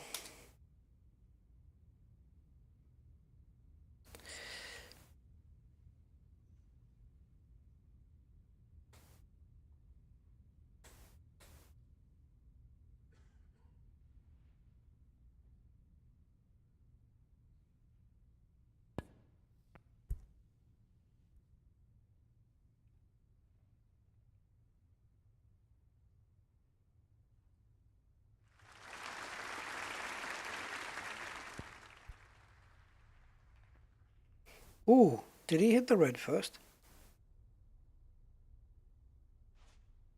Of course he did, he's a computer. Right, the black does not port into there, right? Oh, it does. Let's just confirm it. Oh, you're going to make me walk all the way around.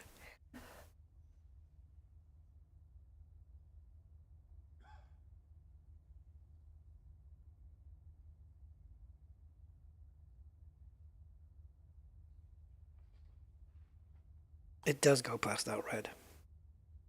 Okay, good information. Because now I'll go for this.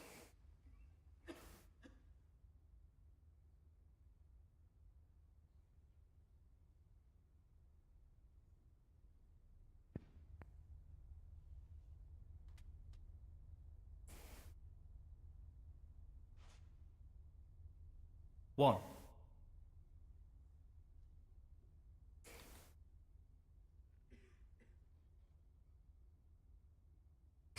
Whenever you need backspin, you get the opposite.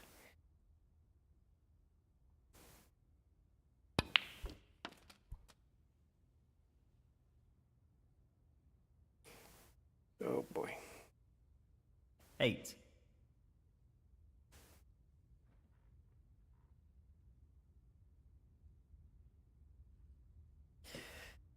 Shiver me timbers.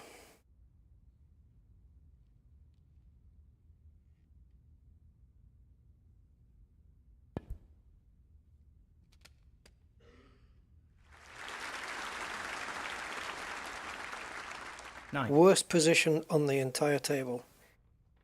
Never mind.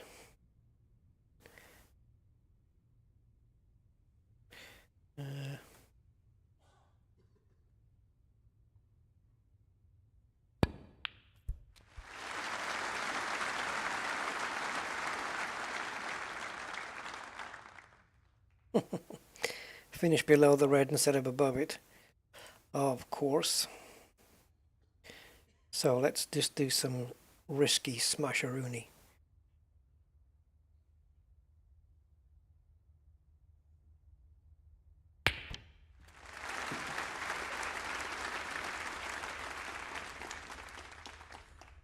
Thirteen.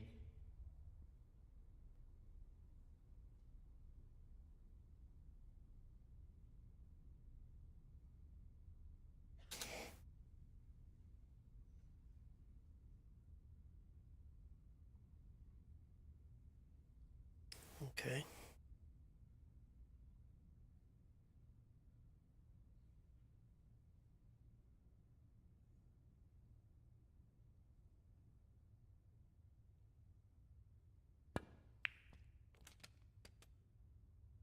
$19. Oof.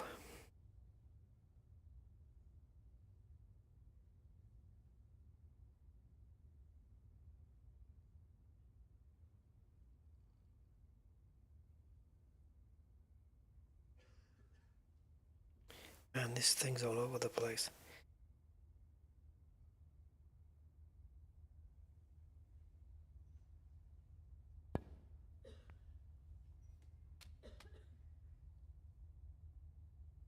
$20.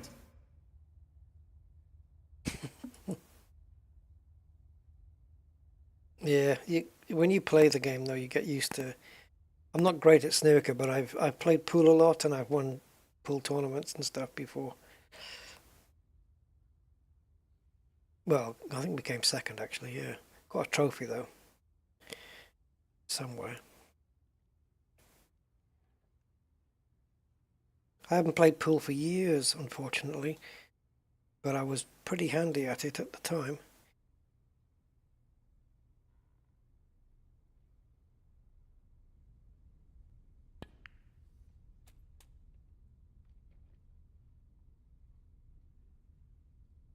$27.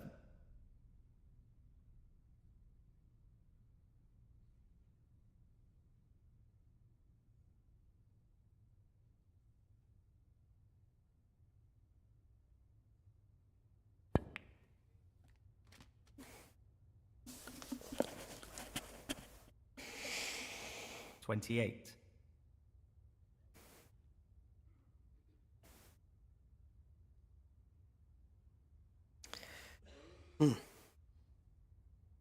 That wasn't ideal positioning, was it?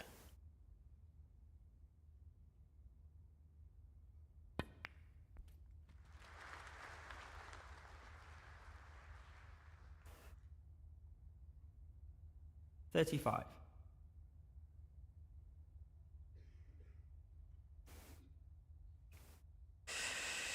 That's on the cushion. On the jaw. It might go in if you were gentle with it, but I feel it's just going to rattle in the jaws.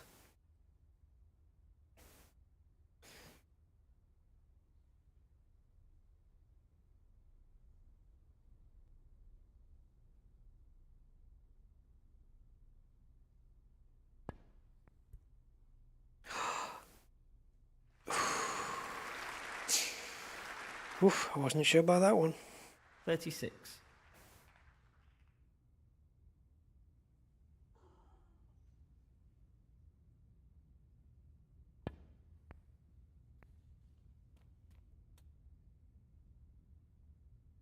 Oh, come on.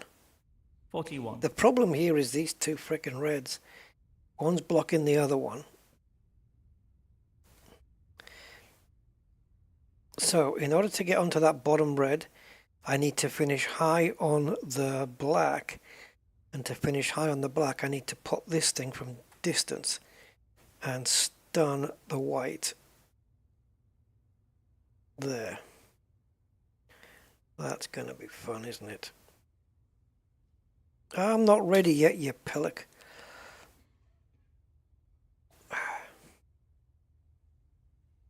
Now look what you've done. You've spoiled my frickin' shot.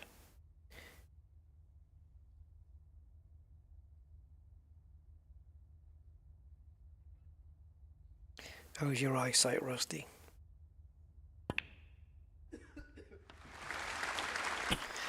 Are we too straight? Here we are. 42. Damn, we needed to finish above it. I did have the shot interrupted though. Reset. And I probably had it right before.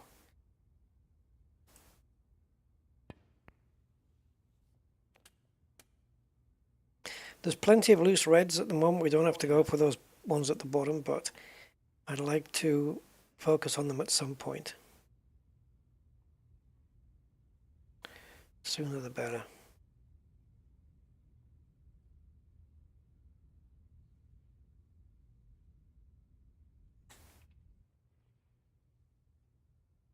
God. Really? You're not going to let me hit that frickin' red?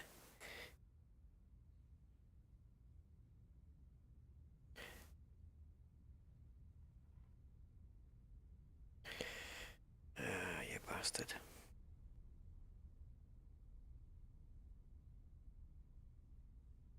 See, the power's at 42.3%. If I just tap the key, just tap it, 39. You can't be more accuracy.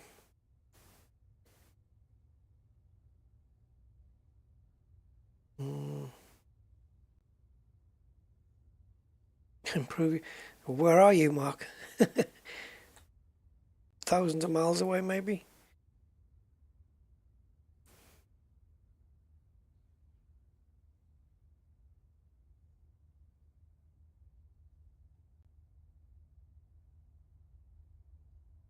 South, yeah. I'm not south.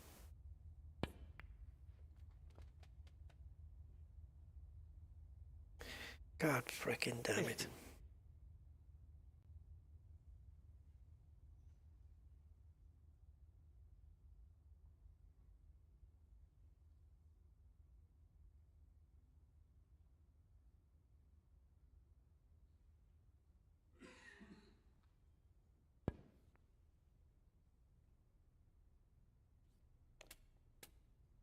Now then.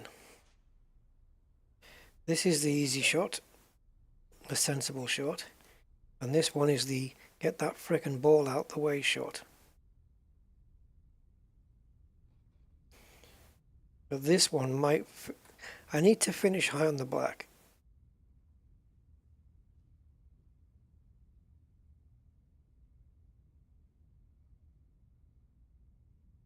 Now that would do it, except I don't have the angle.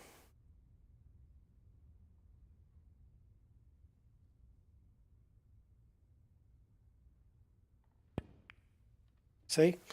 We hit the black because I didn't nail the power. It's one of those shots where you have to nail the power, like exactly. Thank you, Mark. Appreciate that. We might be able to do something here. If I can find the key. Oh, no wonder I can't find the key. My fingers have moved one key to the right on the keyboard. Always happens.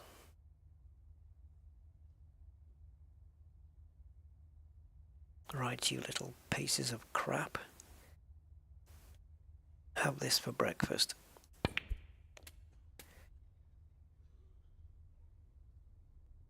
So I'm on the bottom one and I moved the other one out the way. Gotcha. 65. Okay, if I hit this red and the black, that should be enough points. When the audience applauses, that's enough points. But red, black, and then one more red will certainly secure the frame.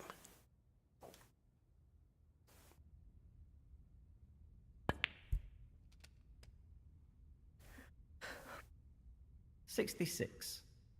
All right, this black should be enough for the frame.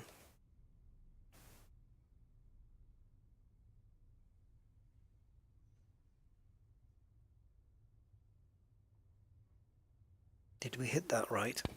Yeah, just about. Okay, that's it. That means that the opponent cannot win from here. So I can now just relax a little bit.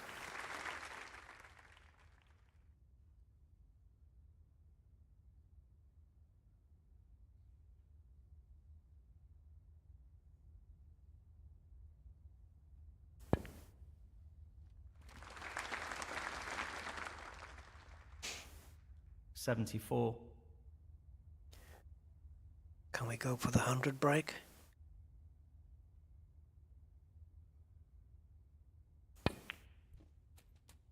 Oh! How did that even miss? 81. You got a great combat ship somewhere? Lurking?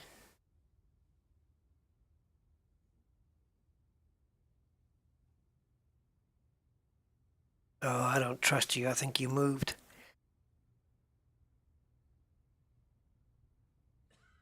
Okay, let's try that again. There you go. 82.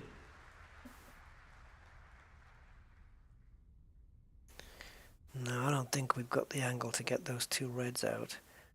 And that's the only two reds left. How do we free those reds? Actually, no, there's that one. There's that one.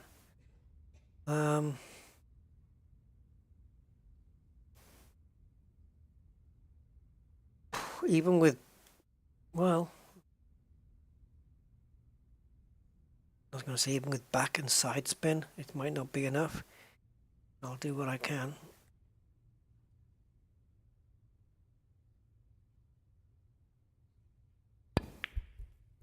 No way.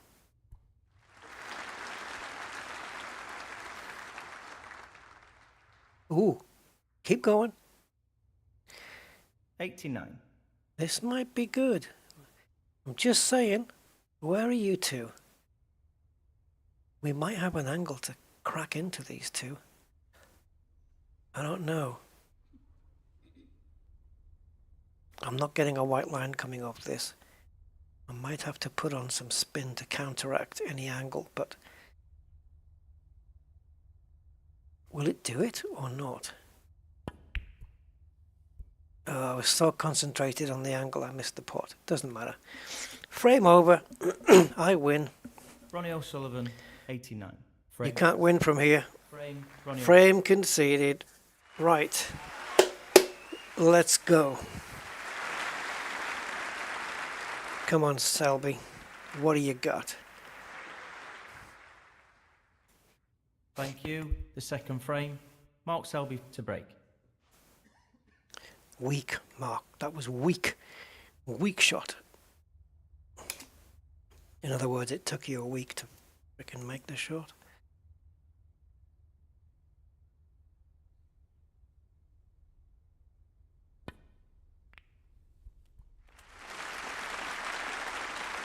Couldn't get on the black from it, so no 147. 1. So we got one loose red, which if we're interested in opening the other reds with, we need to be behind it. Okay. Need to be just underneath where the blue is. The blue spot, sorry.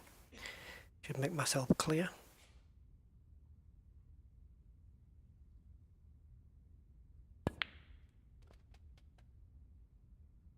Oh, there, Nelly. 6. I don't think that's quite enough. So I think just stay on the black.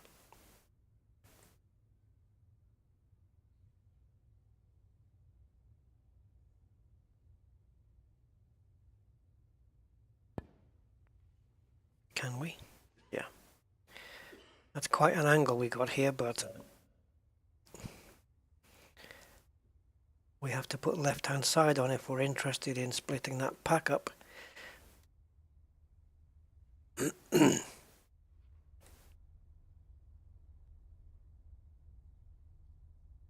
Can we do any damage? Are we on one? I think we might be into the middle. 14. I think I've made one single 147 on this, but on the snooker game I have on my phone, I made 63 or 64 147s, and then my stats got wiped because I got pissed off with the app and then I uninstalled it, thinking that my stats would be held on the cloud, right? So I reinstalled it, no stats. And now I've got like another 17, 18, 19 or something like that, 147s. I've made about 80 on that. On this one, only one so far, but there will be more. There will be more. For sure. 100%, you know.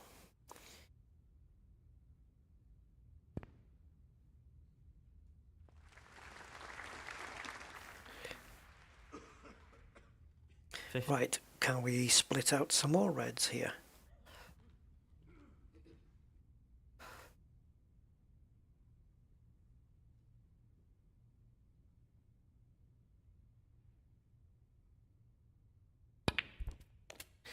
No, we put too much side on it.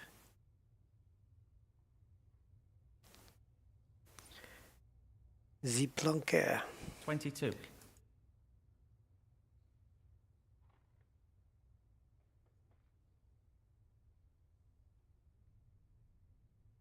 Just remember who you're playing here, Rusty, and don't take no chances.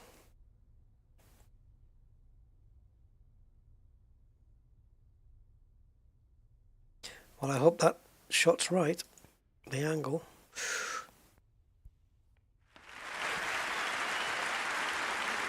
Can't believe we hit the black, but is what it is. Looks like we have a natural angle here to strike some of these reds, maybe.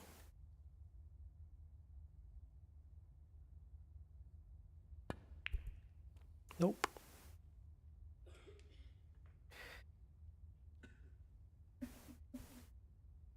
$30. I'm 40 points away from winning the match.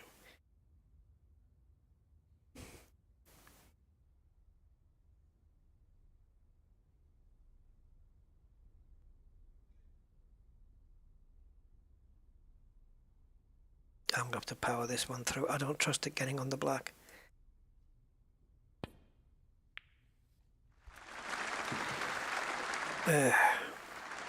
Unless it hits the pack, of course.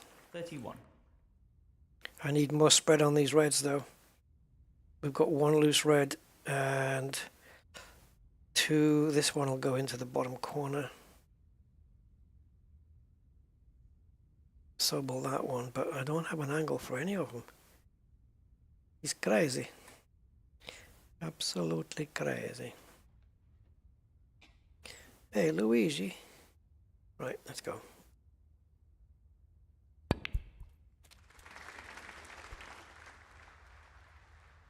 Oh, that was a nice handy hit on the brown. 38. We've got three reds available. This one, and this one. Best one to get on the black is this one.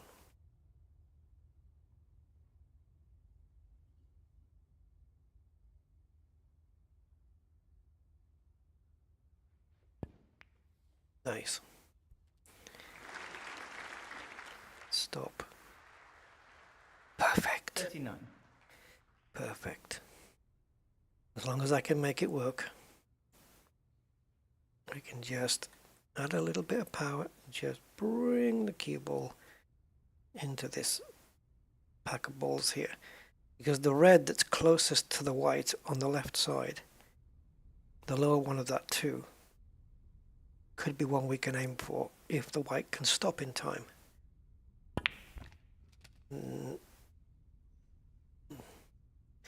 Well, we're on it, but not in the way I would imagine. 46.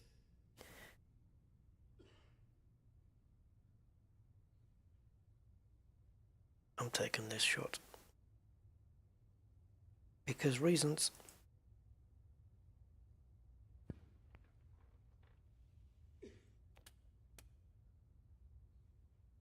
$47.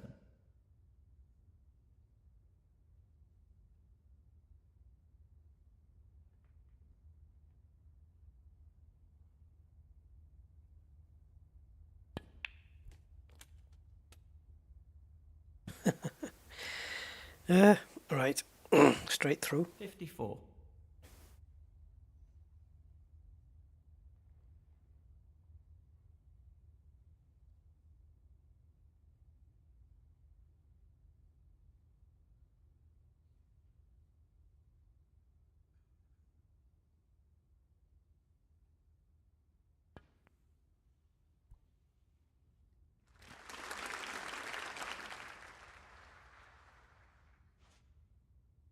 $55. Okay. 62 if we put this. And 55 if we don't.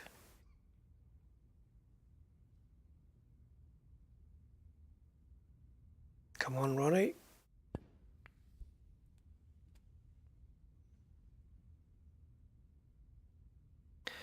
Hmm. 62. Okay, so this might be cool. You see where the white line's going onto that other red? Well, that's not all bad news. Because that red is kind of blocking the others a little bit. So if we can just come off it, if we can collide into it on the side, it'll bring the white down for the black and move the red out of the way at the same time.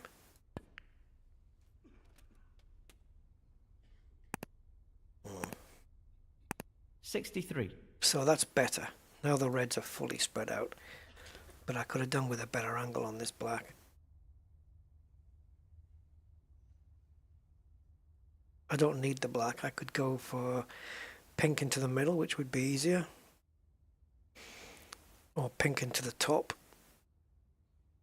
Just something where we can keep in control of the white. I mean, we do have a red up in the top of the table, which we can use.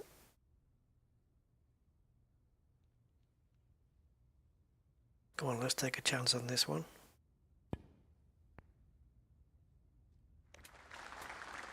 Let's see if we can knock this red into the... No. 69. The idea was to knock it into the middle, which we still can do.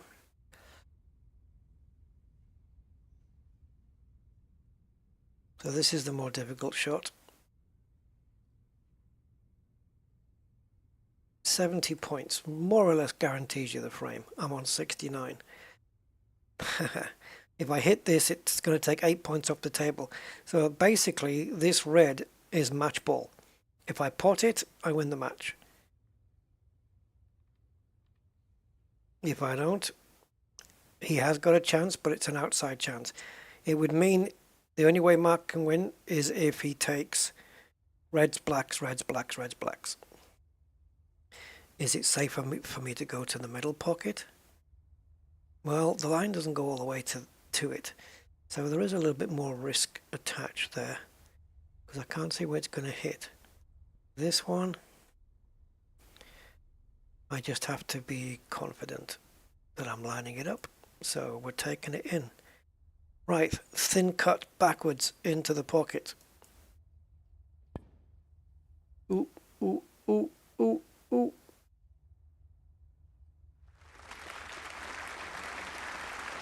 Ronnie O'Sullivan, 69. 75 remaining on the table. 1, 6. 7. He's taking browns and blues. 7. 12. 17. He's taking points off himself. By taking the blue instead of the black, he took 2 points off himself. He took a brown, which took 3 points, and then another blue, which took... So he's taken... What did he take? 7 points off the table when he didn't need to? and I was only 6 points ahead. So I don't think there's enough points on the table for him to win now.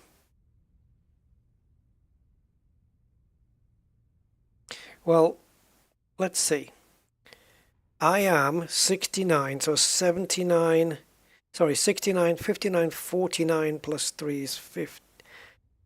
What the fuck? 52, yes. See, the way I do it, 69 minus 17, is I make the 17 into a 20, right? So it becomes 49. And then the 3 that I added, I take it back, I add it back on again.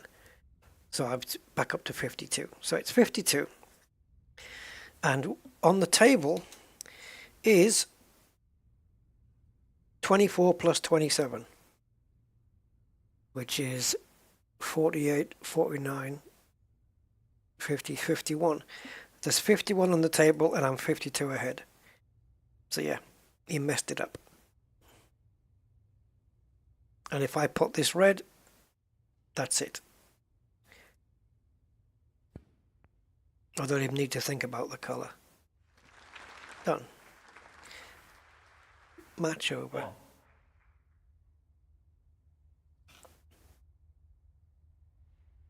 Too late for math. That's why I do it the easy way. I always do it that way. 70 minus 17, I just turn the 17 into 20, adding 3 more than I should, right? So that means 50. But then I've got to put the 3 back. So it becomes 53. Yeah. So 70 minus 17 should be 53. Oh boy.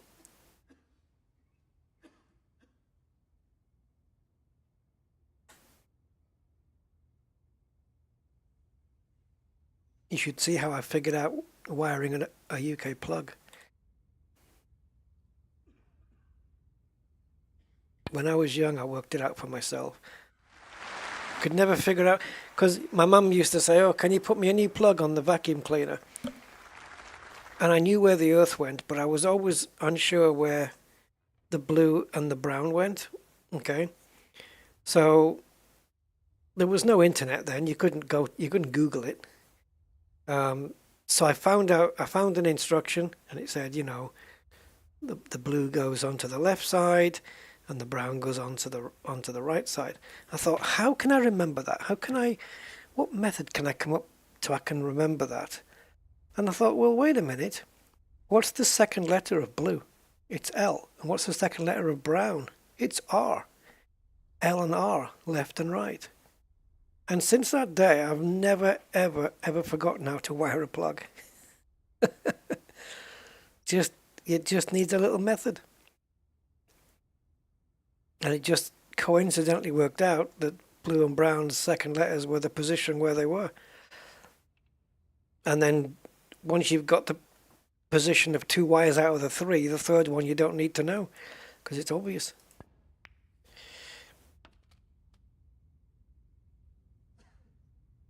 Eight.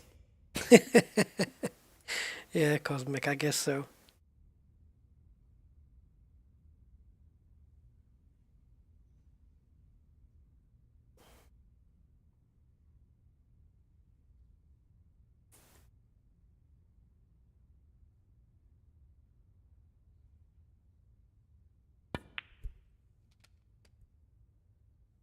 Oh, how's that for a kinky shot? 15. But why? That works. That works, Cosmic. It's perfect. It prevents any con 15 amp fusion.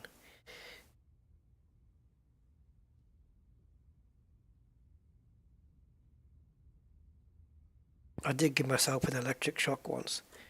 Wired a plug up, didn't put the top on, plugged it in, the thing worked, and when I went to unplug it, of course my hands touched all the stuff, and I got a buzz.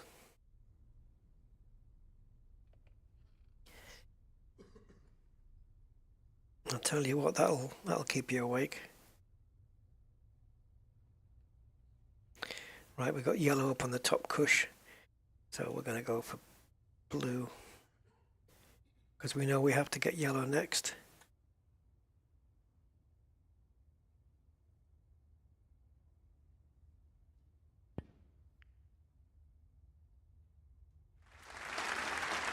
Bouncy. 21. I wonder if an electrician, when he wakes up, if he likes his job, he gets all amped up in the morning. Don't blame me for these bad electrician jokes. It's not my fault. Hey, I could go on forever, man. I'm just wired for it. 23. Never eat shredded wheat. Yeah, and also the points of the compass. If you go like northeast, west, south, which is a kind of weird way to do it, it's the word news, isn't it? But then it doesn't tell you the position. Yeah.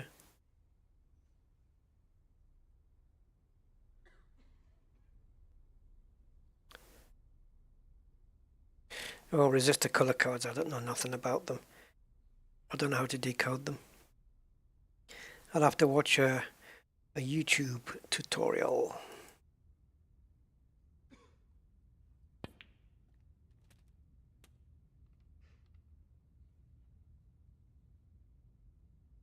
$26.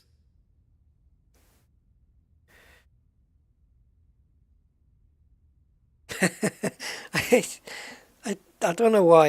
I was in a funny mood. I think it was last week. I was in a bit of a funny mood, and there's some things. It's not necessarily the words that are said, but how they're said sometimes on a video, on a YouTube video, and I just turn it off. And there was this video, and the video just started in a way I wasn't prepared to put up with. It just went, "Hey, what's going on, guys?" And that was it. I turned it off. Oh, what's going on? Like, we can't answer you. It's not a live stream, by the way. This was just on a video. What's going on, guys? Firstly, assuming everyone's a guy. Secondly, like, we can't answer you. And thirdly, if everybody went into the comments and said, "Oh, yeah, I had a bit of a bad day yesterday, but I feel better today," and another comment saying, "Oh, my grandmother's a bit ill, but she's going to pull through, she's going to be fine." And somebody else leaves a comment, "Well, my dog went to the vets, and another guy posts and says, "Yeah, I had a great day, went out with my mates and everything." The guy wouldn't know, why am I getting these comments? Why am I getting these comments? Well, you asked us what was going on. What's going on, guys? Just don't ask. You're not interested in my answer, and you're not getting it anyway. But yet, if somebody does it and comes on and goes like, "Hi guys, what's going?" No, maybe not hi guys, but just maybe comes on and says, "Hi, what's going on with you guys today? Hope everything's all right." I'm kind of cool with that. It's all right, but it's that overt, zealous, "What's going on, guys? Welcome." Too many Red Bulls. Oh God. Anyway.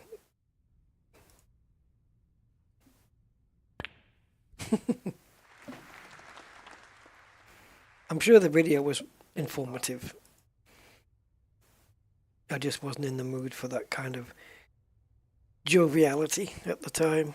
I wanted something where I could just chill, listen to the tutorial. I think it was a Photoshop tutorial, if memory serves. How to do something in Photoshop, or was it Photoshop or Filmora? Yeah, one of those programs. Some Photoshop or my video program. One of the two. And even then, it was Unmatched.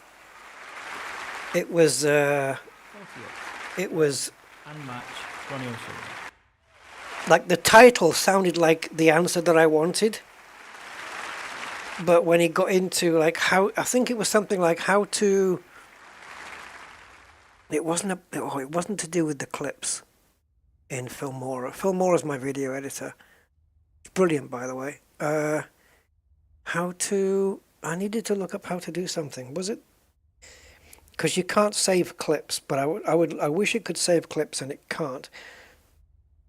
And somebody was saying about how you can do this, and I thought, okay, let me look it up.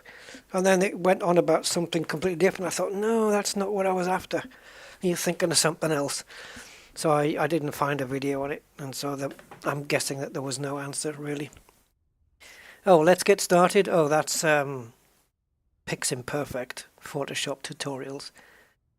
So without further ado, and then he closes his eyes and does that thing with his elbow, like, oh, let's get started.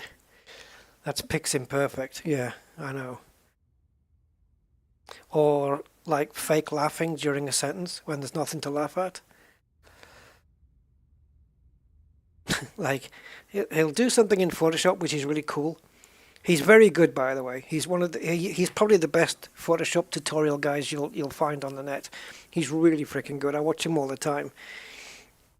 But he'll say the words "have a look" like at 10 times the speed, So have a look. So have a look. And then he'll go, "Isn't that amazing?" Like with that laugh. I can't do it the same way he does it. Isn't that amazing? Yeah. Without any further ado. Yeah.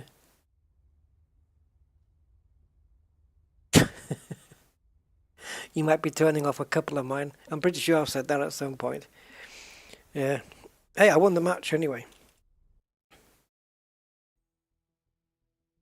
Yeah, there's a couple of pet peeves I have with things that get said on YouTube videos, habits that people get into. For the most part, I'm fine with it. Just everyone's different. But the worst, the absolute freaking worst thing yeah. Thankfully, the person that I watch the most doesn't do this. I probably shouldn't mention it. So it's not. So videos, right? Because sim racers do it as well. Some reaction channels do it as well. Mainly reaction channels. Thankfully, the ones I watch don't do that. And it's that Home Alone, hands on the cheeks, mouth open, look on the thumbnail.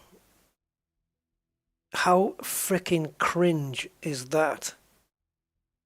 It's like sim racing. Can we beat such and such's Michael Schumacher's hot lap around Imola? And then it's like this shock look. Like, oh my freaking God. Why? And then you watch the video and they don't do that expression at all. And it's like, if you watch there's a couple of reaction videos that reaction channels that do this, and every thumbnail is ooh, those expressions. It's like, really, like every time you're having the same reaction on every frickin' film or clip that you're watching. Like watching a movie, an action movie, and it's like, please. Yeah, it's that Home Alone expression. I just find it cringe. Jimmy Broadbent does it on some of his sim racing channels. Oh, I could never do it. No thanks. Should we just do one frame, guys, before we end it? How about I play as somebody else? Mm, Simon Lichtenberg. Yeah, that gasp. Yeah, the gasp expression. Yeah. Don't people realize how it makes them look on the video? It's like they're shocked by anything. It's just for like, oh, click on my video and see what made me so. And you watch it and you go, yeah, well, you didn't actually do that. Nothing happened.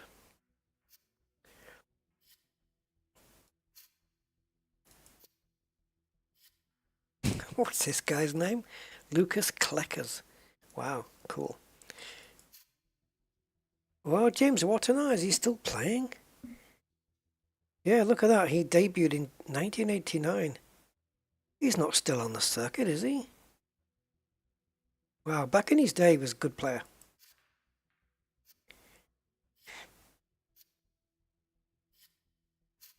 Mind you, this game's 5 years old now. I'm trying to find somebody I recognise. These aren't top players. I don't even know half of these. Joe Swale, I know.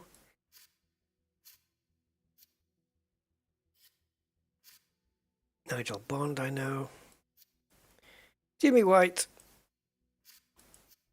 I've met Jimmy White. Met Steve Davis. Steve Davis isn't on this, though. Dominic Dale, yeah. Fergal O'Brien, yeah. Anthony Hamilton, yeah. Robbie Williams, yeah, but he's normally singing Millennium or Angels, so it's not the same guy.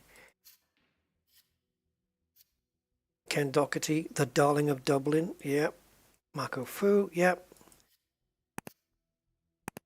No. Alan McManus, yeah. Oh, this dude. Let's move on from Peter Ebdon, shall we? Matthew Stevens, he's a good player. Right, I am going to play against Ronnie O'Sullivan.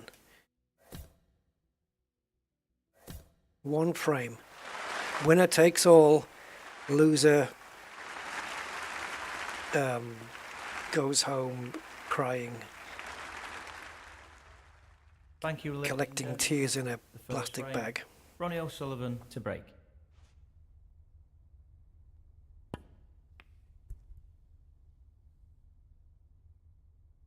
Wow, Ronnie, you certainly spread the reds out. What was that about? Okay, well, the red's portable, but the black doesn't go into that left corner. So what about you? You're not available. So if we want to start a break, we have to start with this one. No, it's really good actually. Yeah, I was looking for a good snooker sim. Two games I really wanted to come out was a really good snooker game, and this is the best we have at the moment. It's not perfect. It could do with some features added or things tweaked. Overall, it's the best one I've ever played, and a really, really in-depth, good prison break game. Not based on the TV series, but one where you're a prisoner and you have to figure out a way to break out, and it's kind of procedural, so no game is the same. So you've got to figure out things like the guards, the shift, their walk patterns. You know, when are they going to walk out the corridor? It's going to take them another 8 minutes before they come back into the corridor, so you've got an 8 minute window. You've got to either make a shiv or a shank, whatever, and if you can't, then you get, what do they call it? Commissary. You know, your cigarettes and your food and stuff, and you trade that for a shiv, or you get a spoon and you dig your way up through a wall, or you find a tunnel. All different ways, digging under the ground to get out of the ground, or going over the wall, whatever. And just a very in-depth, complex game, and that you might spend hours and hours in before you can work out a strategy to get past, like the guards, the cameras, maybe even the old cliche of making your way to the laundry room and getting into the laundry and not getting searched and, you know, becoming a trustee or whatever. Just a whole freaking game, and the whole idea is to break out of prison, but not something you would sit there and like this snooker game and do it in half an hour and then let's do another one. Let's do another one. No, I'm talking about in depth, where you've got to spend time as a prisoner, and working out a way to escape. You know, and it could take you several hours, and then the next time you go in, it could be a whole different way. You know, because maybe the cameras are in different positions, the guards are on different shifts. You can't make as many friends in the prison as before. You know, porridge. Oh, Jesus. I wasn't thinking of comedy. Yeah, arguing over pineapple chunks. Awesome. Really good Prison Break game would certainly, if it was well made. Now, there is one out there, and I do have it, and we are going to put it on the channel at some point. It is co-op. It is a co-op game, though, and it looks really good. It is coming to the channel. The Escapist doesn't interest me because it's simplified graphics, like top down, isn't it, or side view on? Yeah, no, it's either top down. No. There was a prison game that I did do on the channel, but it was like I don't know what it was, prison something. I don't know if you were able to escape or meant to escape or what the whole deal was. But I'm talking about proper modern day graphics. You know, but yeah, there is a content one, a co-op one that we're going to do. Sorry, I read your message there at the same time, Cosmic. Yeah, I think me and Angry are going to do it together, and we're both brothers in prison, and we have to work out a way to escape. We've had a little play already. Whether we stream it or record it and then release it afterwards, I don't know yet. But I'm looking forward to doing it. So we will get round to that. We've had it for a little while now, actually, a few months, but we will get round to it. I think it'll make for some really good content, because it does look like they've put some work into it. But yeah, good prison game. 7. And co-op would be good in a prison game too. You could maybe play, you know, but the one I was talking about before, you could maybe have it co-op as well, so you can have him as a friend, and maybe he joins one gang and you join another, and then he puts a good word in, or you're not in a gang, he is, and he can put a good word in for you, that kind of thing, to join a gang, so you're protected, you know. And if you say, look, I'll give you a week's worth of commissary if you can get me a shank and plans to the basement of the prison where the laundry room is and stuff like that. I don't know. You know what I mean? I just want it deep. I want a deep, complex prison escape game. And it blows my mind that nobody's come out with one yet. I'm not so much into these modern games that have got graphics that look like they're from 20, 30 years ago. What? It doesn't really appeal to me. I've done that era. Yeah, the bank robbery one, like Payday, right? Payday's not solo, is it? You have to play co-op. If Payday was solo, yeah, I'm on it. Bank heist stuff. That'd be brilliant. Ooh, Ronnie, what have you done? 13. Ronnie O'Sullivan, 13. Good safety shot from the computer there.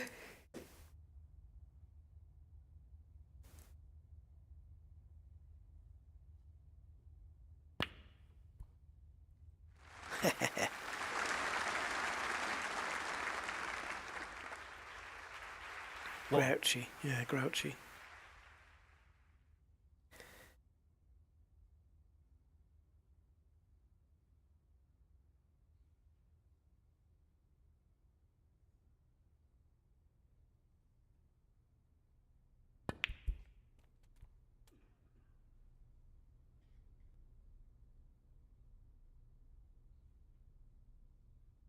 5. I saw another one of those stupid simulators the other day. It was I don't know what the letters stand for, but it's something like a trading card shop. It's a shop that sells trading cards, right? So I don't know if it's like fantasy stuff or football stuff or whatever, I don't know. But trading card shop simulator. That's when you know you've run out of ideas. Yeah, because that trading card shop simulator must have been in really high demand. Yeah, Shawshank. Yeah, it's one of the best movies ever made, isn't it? Pretty much. It's been number one in Internet Movie Database for years. Second is Godfather, Part 2, I think. Yeah, doing Morgan Freeman's. Oh, well, now, Andy, I don't even know what the script is anymore. Andy bribed the guards, and, well, that was that. Oh, yeah, Power Washer. You know, people who've played that have said that it's very satisfying playing it. There's a therapeutic side to that. And I guess I can see that. I guess I can see that.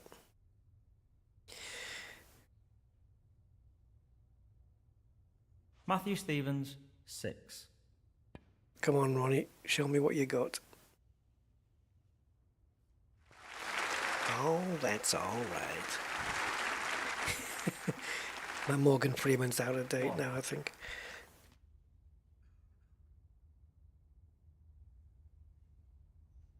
7.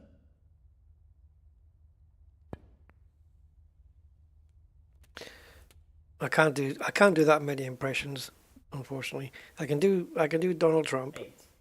up to a point. I can do Yoda, and I can do Louis Armstrong singing "Wonderful World," but then 13. I get a sore throat. Oh, Shipbreakers! I've done that. Yeah, that's on my channel. We did a stream of that 14. one.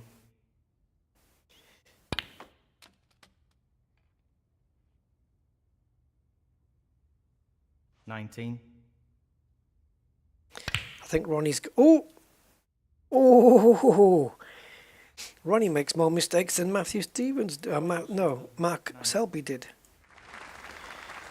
He's let me in a few times here. Oh, that's a terrible shot to take. This one. Look at this.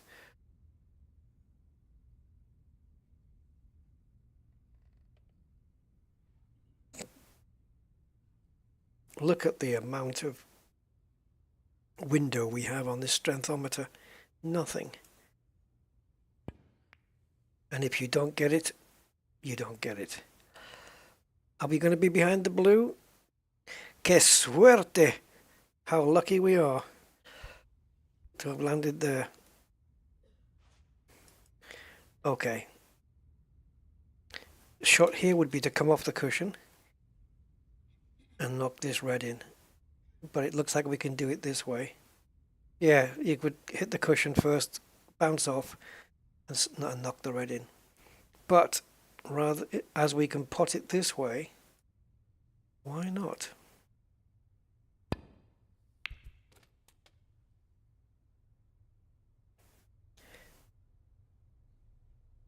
One.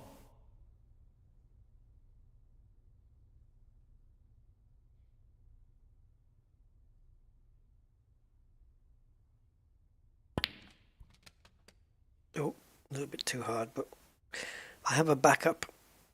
I was going for the bottom of the cluster, but that one. But I needed to finish lower, but as we haven't, we've got this one as backup.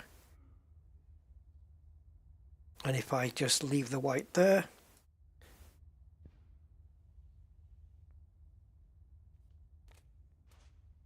we might be able to do something with that little cluster. 9. 9? Are you sure? No, we can't do nothing.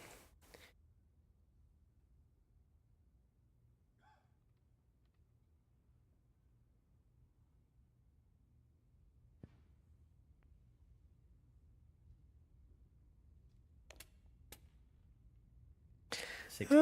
So I've got this one or this one. This one might be good because I can move this other red out the way. Get it out the way of the pink there and be on the black. Right? Right? Right. 17. Oh, Goat Simulator, yeah. Wasn't that meant to be pretty good though? I think I played it once. Didn't have a lot of stuff going for it. I think it was just meant to be a bit ironic, wasn't it? It's got good reviews though, I think.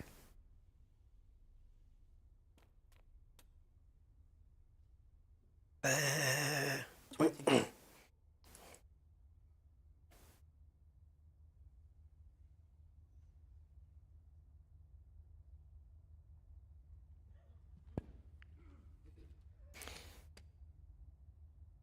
If they had a cow simulator instead of a goat, I wouldn't miss the opportunity of having it where in the menu you go to audio into the sub menu audio. So you go main menu, you go settings, audio, and in there instead of music, it would say music. Got to do that, right? The opportunity's presented itself.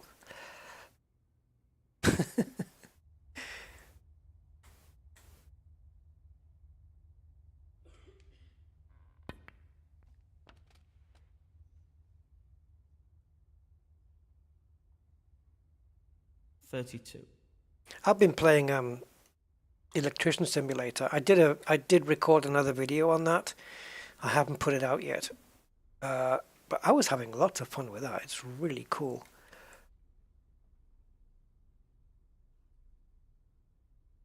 But they did go in depth with it, you know. It's like Car Mechanic Simulator. They went more in depth with it, and it pays off. I wish we do have a more complicated version of Car Mechanic Sim called Wrench, which used to be VR only, and now it's both VR and monitor. And you can get that little creeper thing that you lie on and go underneath the car with, and taking off the car parts is, you need a torque wrench. You've got to get the torque settings right, so it's a bit more in depth. That's what Car Mechanic Simulator needs, the next one that they bring out. It has to have a torque wrench, so you've got to get the torque settings. The engine has to be more detailed. You have to be able to take the whole frickin' thing apart. Camshafts, you should be able to do timing, right? Learn how to do the timing on a chain or a belt. Reset the timing on the camshafts and stuff. The whole thing. Yeah, you'd be lost, but you'd learn it. That's the thing. You'd learn it. It's like me learning how to fly a Boeing or an Airbus. I can frickin' fly the thing now, and the Airbus and the Boeings are as close to reality as you'll probably get. So how is it different from just, taking camshafts out, redoing your timing, diagnosing a problem in your car? Is the head gasket gone? Is there water in the cylinders? Run a compression test? You can run a compression test in Car Mechanic Sim, but it's very simplified. I've also got a Car Mechanic Sim waiting to put out as well. I did a Ford F-150 pickup truck, and it was a bag of junk. I got it from a junkyard, and I turned it into a freaking hot rod. That video, I did it a month ago. It's still not out on the channel yet. I'm a lazy ass.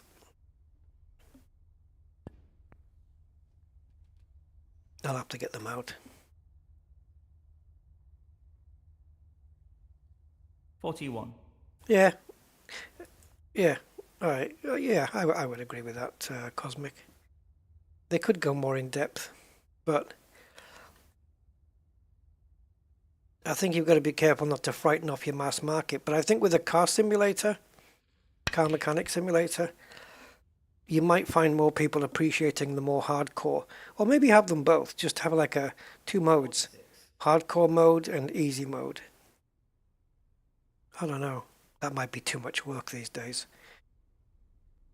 Game creators just want to pick up Unreal Engine or Unity and just make a game in a week.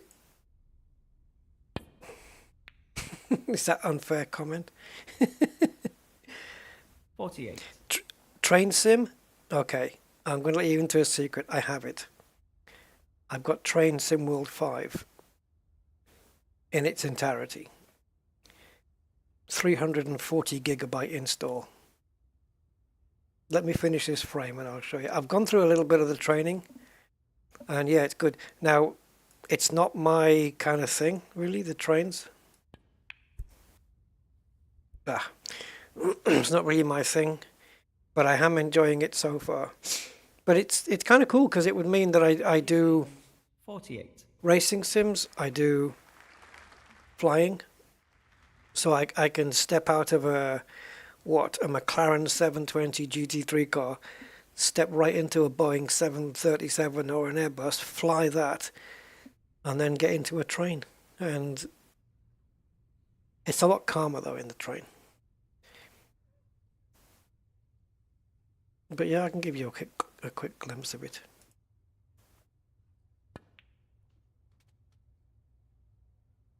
Three. Yeah, Rockstar does some good stuff. When it comes to detailing games, Rockstar is it's hard to beat. Rockstar. They concentrate on detail quite heavily. They're very good at it. They just don't like PC owners. Because for Rockstar, everybody who owns a PC is a pirate. Which is why Grand Theft Auto doesn't come out on PC for ages until after the console release. So they make their money on the consoles and then it comes out. But yeah, the Rockstar are very good developers.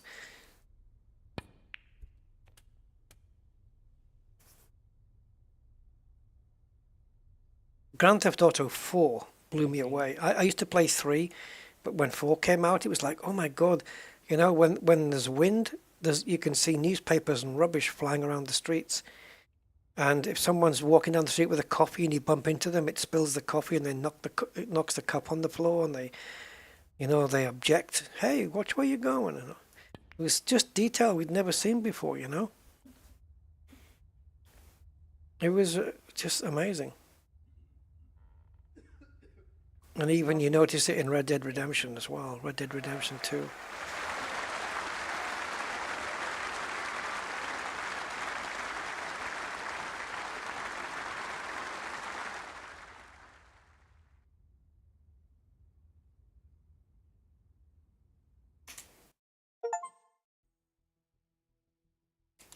Okay, let me see.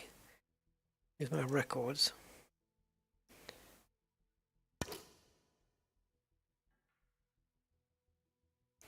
Highest break 125. Oh, that's in my career though. No, I need my actual stats. My stats. This is just based on my career. Doesn't it show me my stats based on... Oh, here. There you go. Highest break 147. My average break is 58. That's not too bad, I guess, is it? My win percentage 55. It took me a few games to realize how to work this frickin' thing.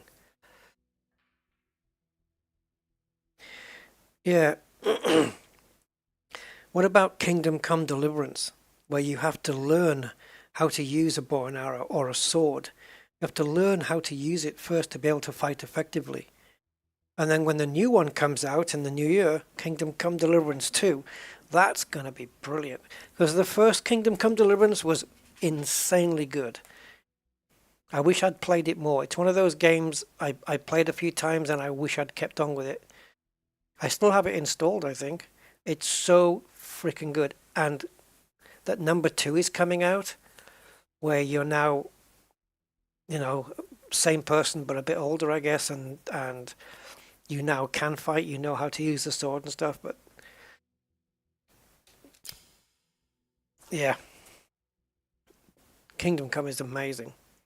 Right, hold on guys, and I'll bring you a quick glimpse. A short thing. Look, oh, now, where's the icon? Hello, icon. Low icon. I've got so many games I need to finish as well. Like the Talos Principle. No, not finish that. That's going to take frickin' forever. What's that one with the two women in space that become lovers and stuff? And I've got to do The Last of Us. Oh, The Expanse. Yeah, that one. That's the one. Expanse. Got to finish that one. Yeah, games I've got to come back to. I've got Star Trucker, which I haven't started playing yet. So let me just... I don't know where my icon's gone for this frickin' thing. Has it moved? And if so, I'll just type it in. There we go. Alright guys, check this out. Do. And...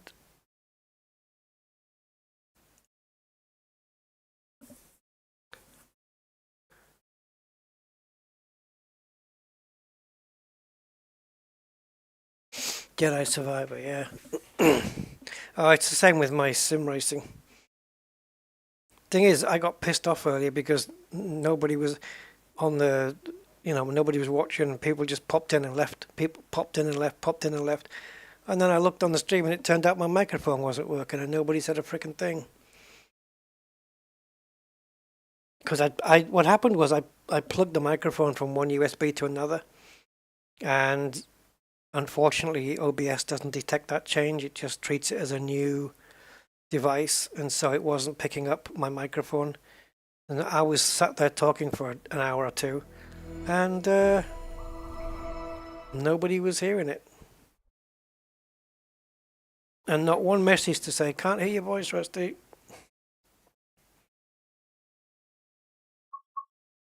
The train that I wanted to be in here is in here.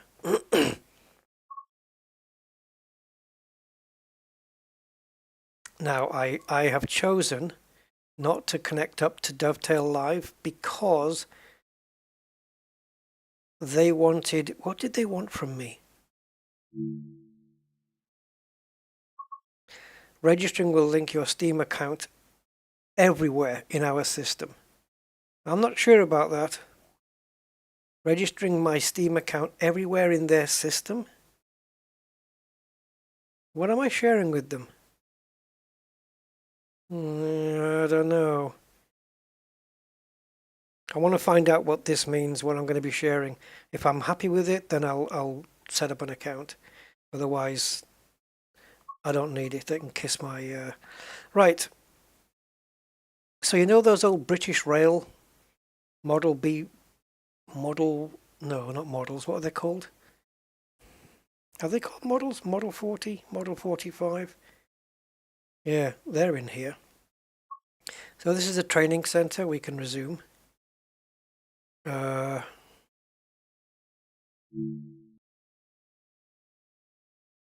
as well. Oh, this is my next lesson. In this training module, you'll be learning how to shut down a cab and change ends of the train. I can't remember the procedure now. Direction. You'll bring this unit back to central square sidings. You'll need to change ends a couple of times. Don't worry about how the train is going to get there though. All the paths are going to be set for you. You just need to change ends and then drive when you're given instruction to do so. Get started by setting this cab up for operation.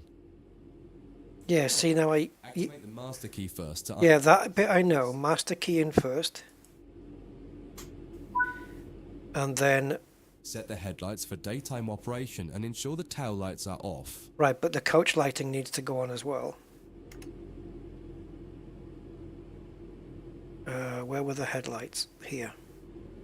So this needs to go to daylight running, which is... that. And then this needs to go to the off position. Set the reverser to forwards, as that's the direction you'll be going. Okay. The first move brings the train forwards to the junction around the corner from here, and you'll be stopping once the rear of the train has cleared it. Apply some power and drive forward a bit so that we can prove that this cab is working and the train moves as expected.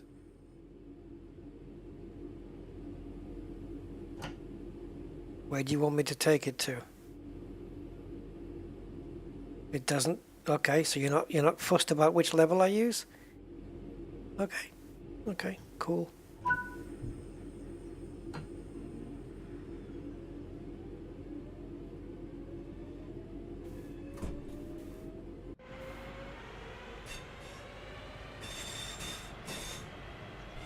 There's so many trains in this as well.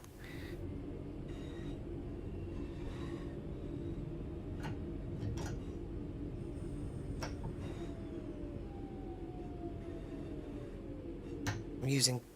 See, I don't like I don't like using keys for this. Because the whole point of the simulation is to actually grab the handle and use it. Right?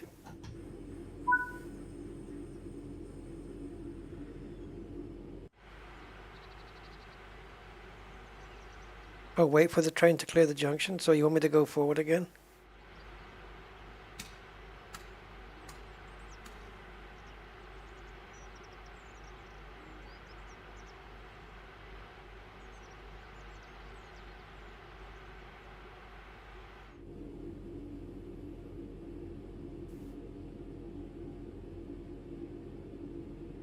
I'm not sure what's going on here.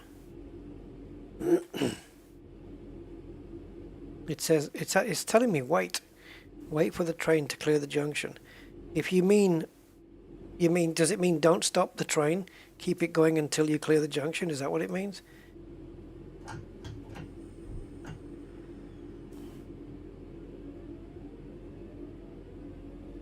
Well, I don't know.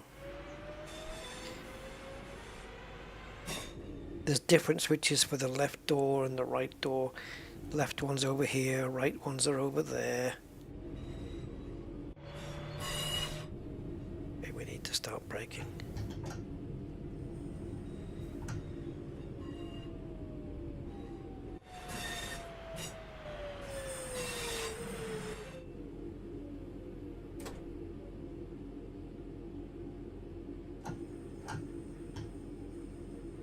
I've managed to follow every tutorial so far without any worries.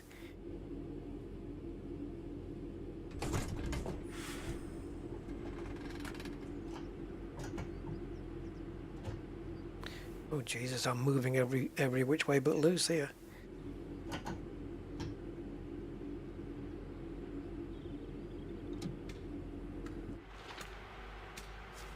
So, what do they mean by the junction? Did they mean like this thing? Did they mean this? Because I've certainly cleared it.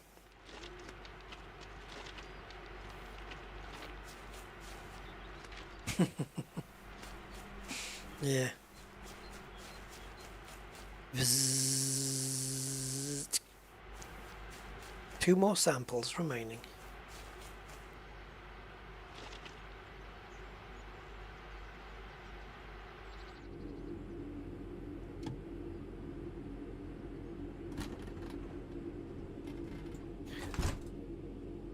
So I don't know.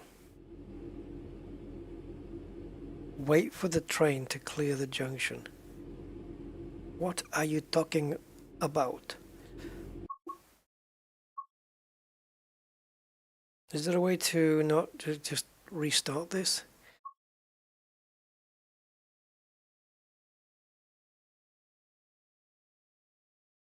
It covers a lot of different lines as well. Lots of different trains, lots of different runs, like London to Brighton. And I looked up, like if it takes, I looked up if it's to scale, meaning if it takes a train an hour to go from London to Brighton in real life, it'll take an hour in the sim. That's what I like. I like that stuff. So I don't know what we need to do here. The guy should be telling me the next step.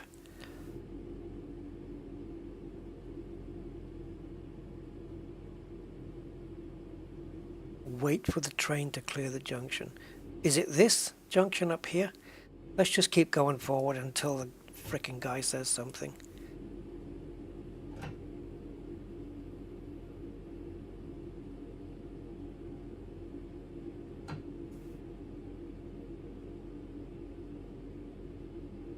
Hello?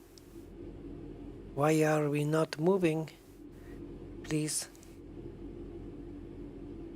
We have forward, we have power, we have amazing power. What is stopping this? See, this is your left doors, and then your right doors are over here for some reason. Hey, you know what? I think we broke the train.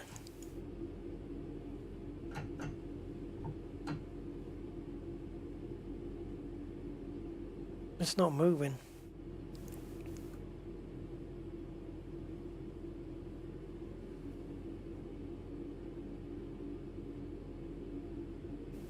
See, you go forward, you reach the speed you want to reach, okay? And then you get it into neutral, and the train will just coast at that speed. I believe. Yeah.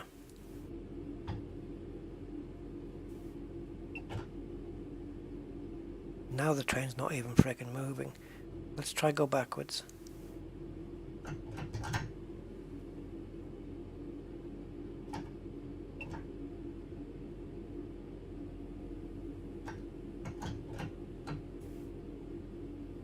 Or do we have to go to the other side?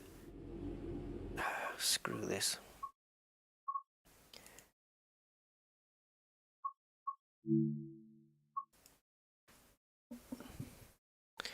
No, no brakes. Nope.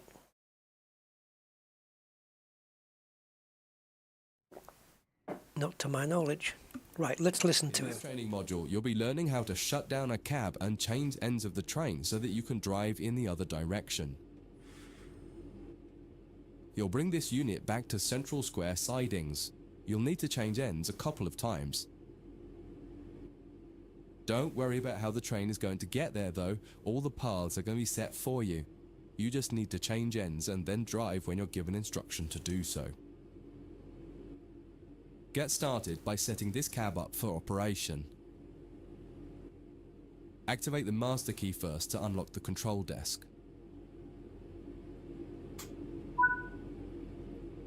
Set the headlights for daytime operation and ensure the tail lights are off.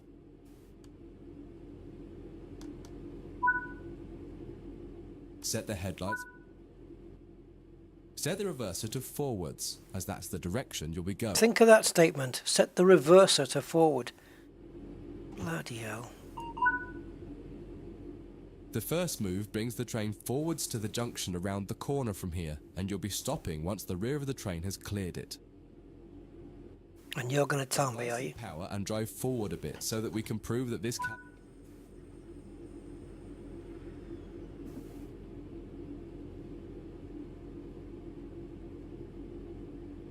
Dude.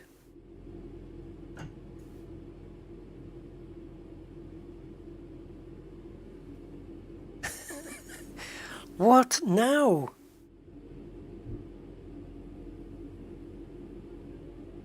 Why was there a delay? Did we have to wait for the brakes to charge up or something? In the old steam locos you do. Okay.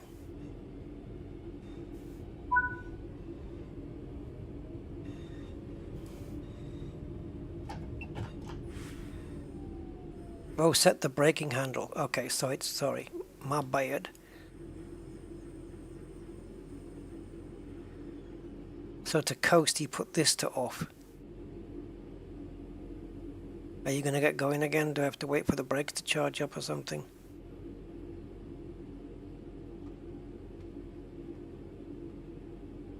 Is there something about brake pressure?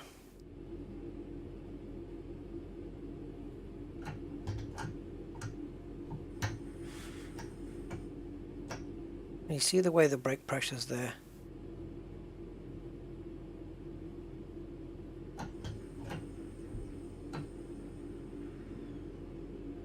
Alright. So we get it up to the speed we want. Let's say, I don't know, 15.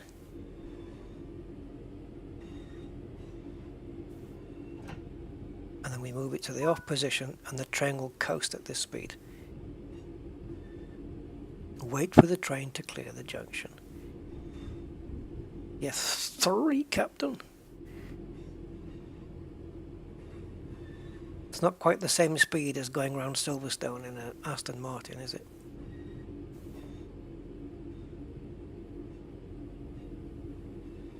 Now there's a dude here. Oh, we're going to go back down this track. Ya comprendo. It's you, mate, isn't it? You're the dude. You're the one. That's the junction there. He's going to switch that for me. You can actually get out the train and switch it yourself. But we've got a dude there this time.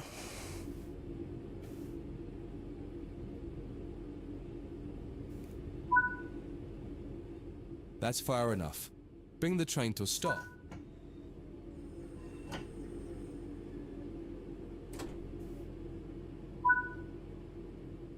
Now that the train has stopped, you need to shut this cab down.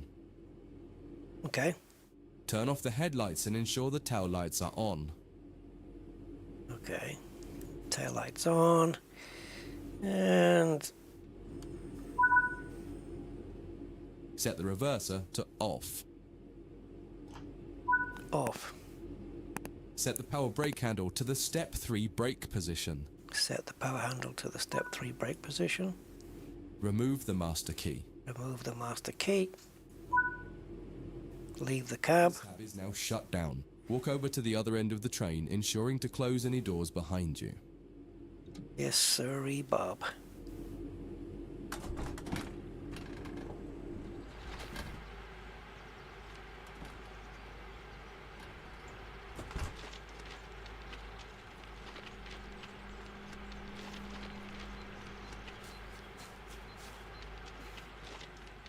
Hey, how you doing there?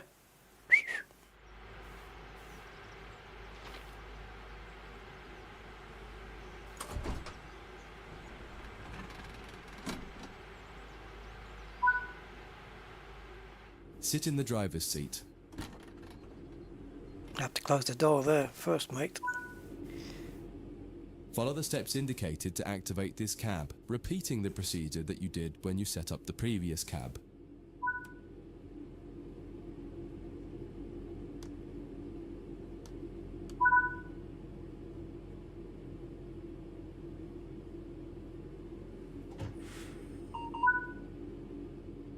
Now that the cab is active, wait for the yard controller to give us permission to proceed forward once they've checked and locked all the junctions for us.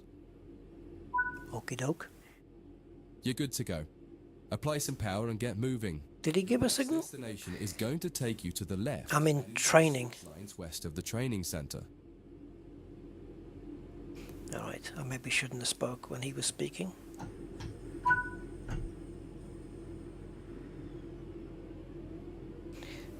I don't know where my toot toot is, guys. On the 45 model, it has a burp and a boop boop. But I don't know where my toot toot is on here.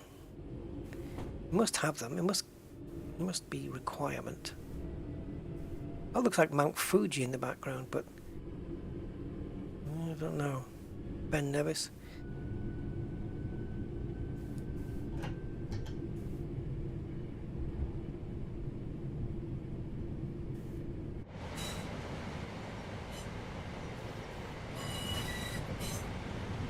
We may be going a little bit fast here.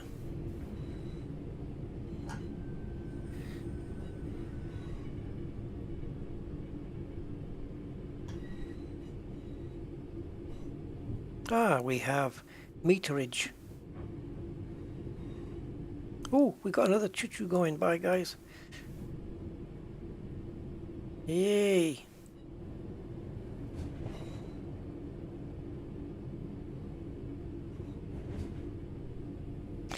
It looks good graphically. I'd love to do that one that they've got in here where it's like that big shunter train going through the Canadian Rockies. That's got to be pretty damn good. Oh, did we go past it?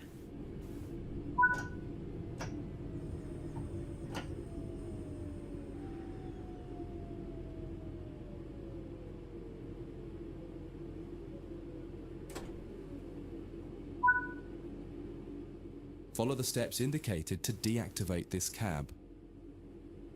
Okay.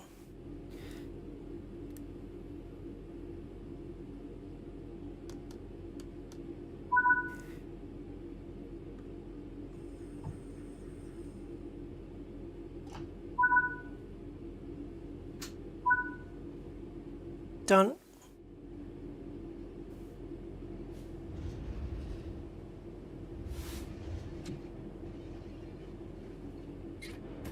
Oh.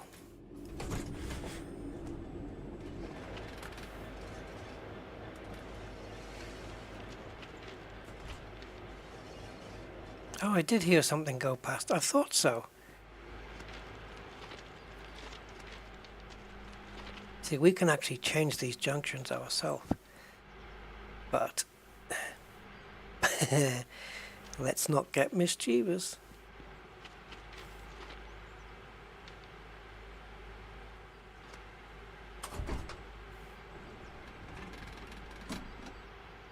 Look at this, rusty.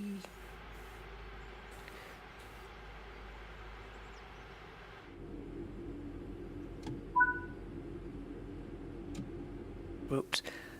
I don't know if it's on this train. It might be. Some trains will not move until the door's closed.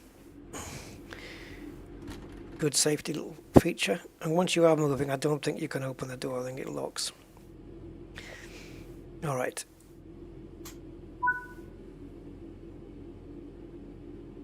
I wonder why the taillights have to be off. Is that the taillights on our end? Because then that would make sense.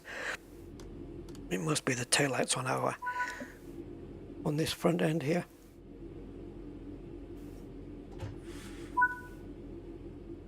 Now that the cab is active, wait for the yard controller to give us permission to proceed forward once they've checked and locked all the junctions for us. Well, where is he? ¿Dónde está el yard controller? Oh, shite. You're good to go. Apply some power and get moving. Your final destination is going to take you to the central square sidings right next to the main building.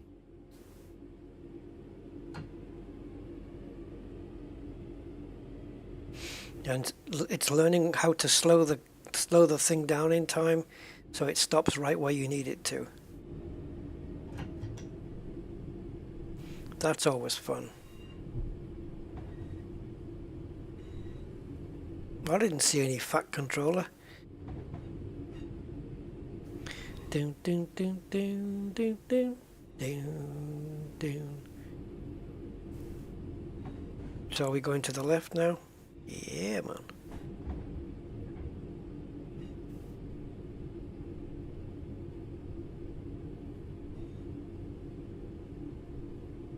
So how many meters out will it be before we have to start braking?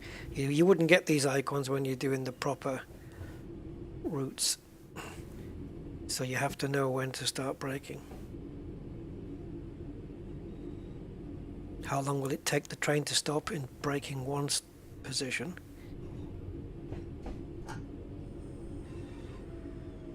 Start slowing it down now.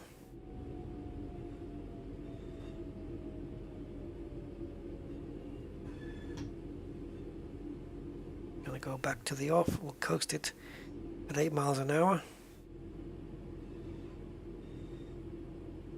Back to the training center. Frickin' genius.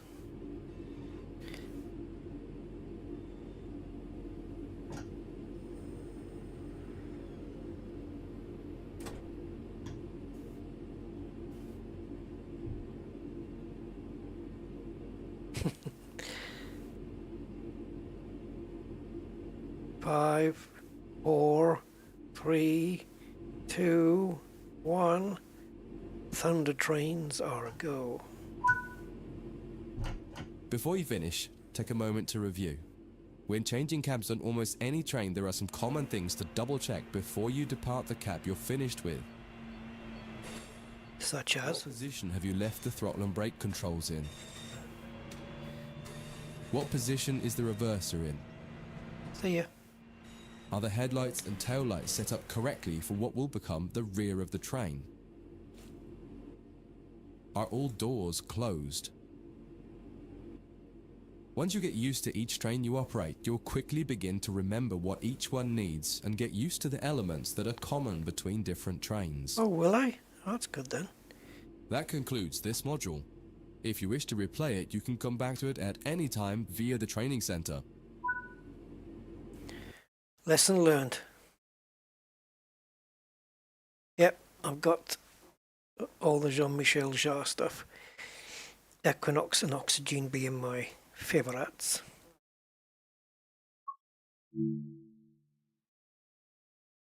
Continue Chapter 1. Railway navigation. That's the next one. Should we do it? Should we?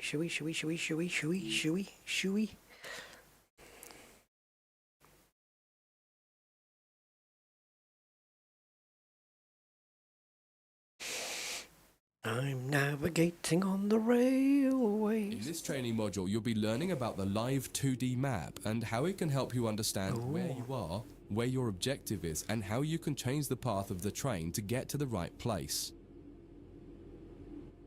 Okay. Under normal circumstances, the driver has little, if anything, to do with where a train is going. It's all handled centrally by a signaling center or dispatcher. Keep it on track. Within yards and depots, All right, Brian, have a good one, man. you will find that Enjoy. it's often managed by the crew of the train directly. Thanks for being here. That means you. It's 2 o'clock, isn't it? Jesus, didn't realise. You can tell whether a junction is manual Okay, last or thing. automatic by looking at it. If it has no big lever, then it's automatic and you can't influence it. If it does, then interacting with that lever will change the junction. For this module, you'll take this class 323 from the siding here next to the main loops and set all the junctions yourself to direct the train to the switch lines, and then change ends and repeat the process to bring the train into the depot. Your destination has been set over in the switch lines on the far west of the training center. Use the map to follow the path from the train to the destination and change all the junctions you need to get there. If you make a mistake and go the wrong way, you can go back and try to correct it. If you're not ready for that, just restart the module and try again.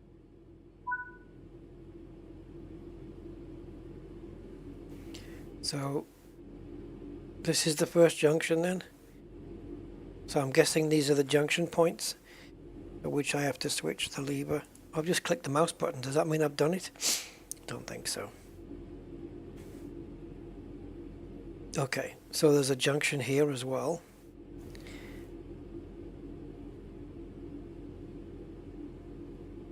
And oh, I don't know. Do you have to switch? Do you have to do them all? We want to get out 1, 2. If we switch this, then this. I don't understand. Like it must be telling you which way is currently the way the track is pointing, right? So which way the junction is. You'd think one track would be highlighted over another.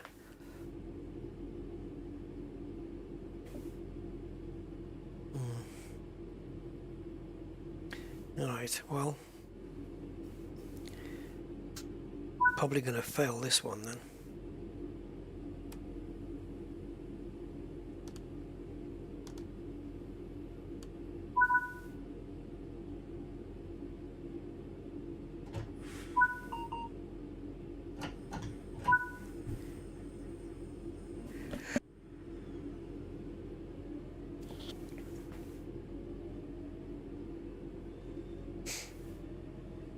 So you see we've got a junction right here. Do I have to change this one?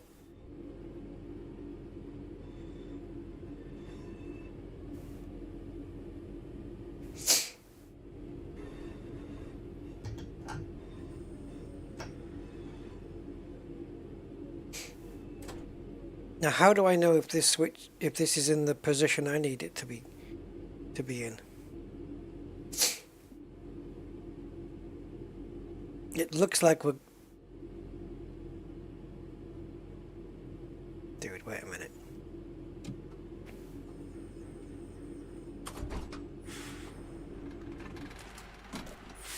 Right, so looking at these tracks,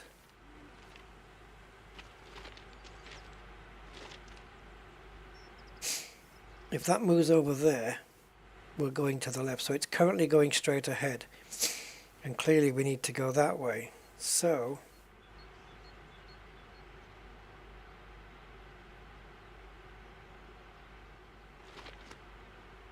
What, no animation on the tracks?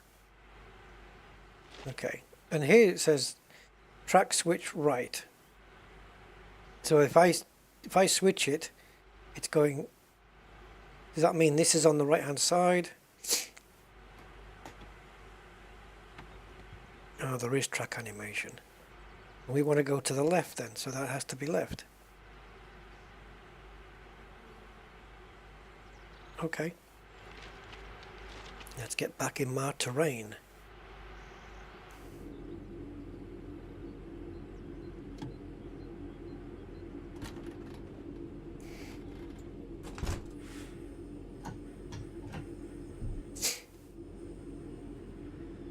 Let's see if it tells me I'm going to go wrong.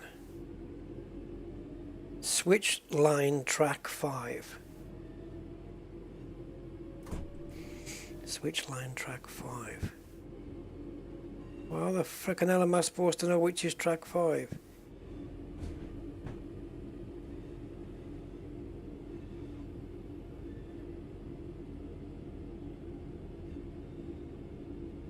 No, we needed to go the left way.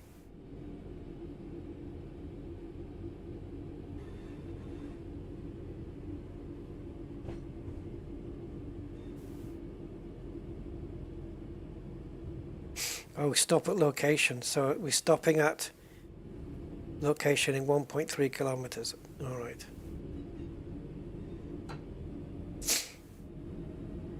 So we're fine up until 1.3 kilometers then?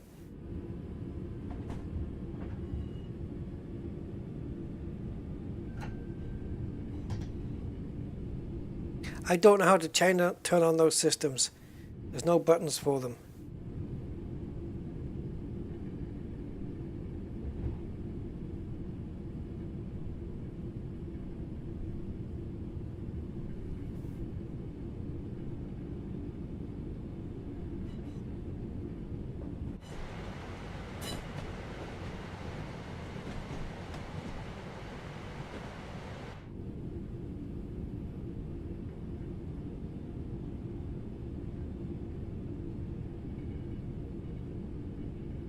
Yeah, so there's a map there in the top right hand corner where you can see the orange dots. So I think we're okay up to there.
You've made it to the first destination.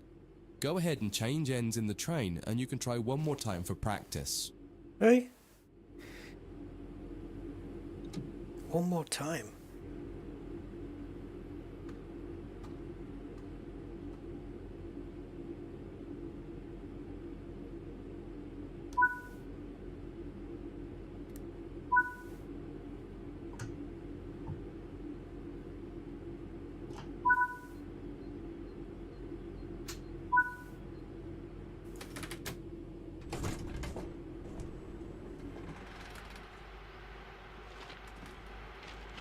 I don't even know what I did the first time.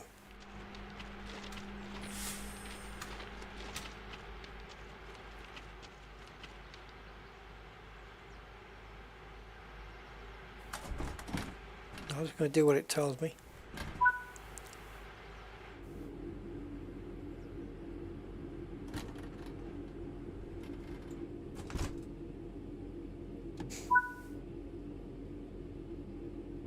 Okay, the start procedure I'm fine with. Master key in. Tail lights off. Headlights on daytime. Reverse it to forward. Once again, use the map to adjust the junctions between your train and the destination. Oh, use the map to do it? The 2D map aren't aligned with the blue path, change the junction. Where the black lines on the 2D map aren't aligned with the blue map, change the junction.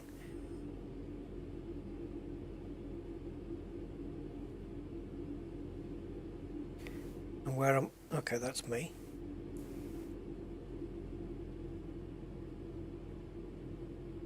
Okay.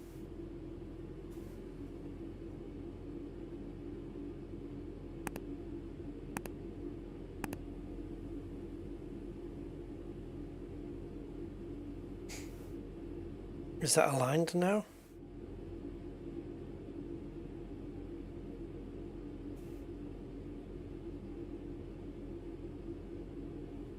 See how they're filling in?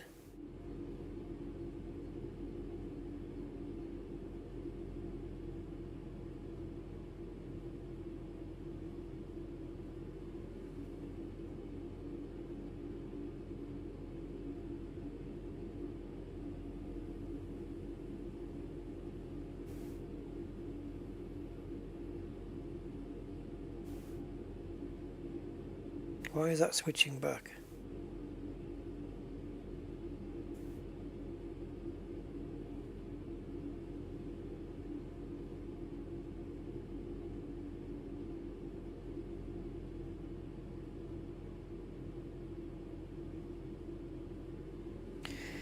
Help me understand what the is going on.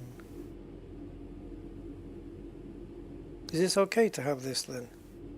It must be fine like this. We've got to end up here.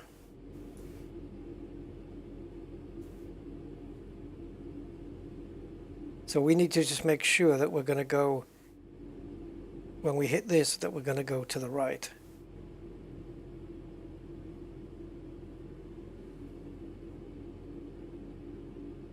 Yeah, it's toggling back on its own.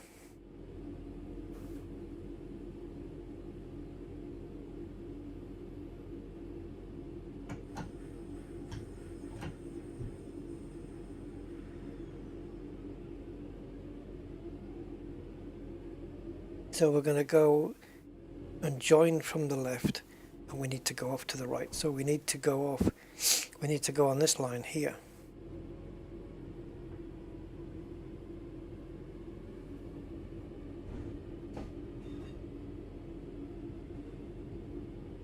We need to go to the right now. Oh dear. Okay.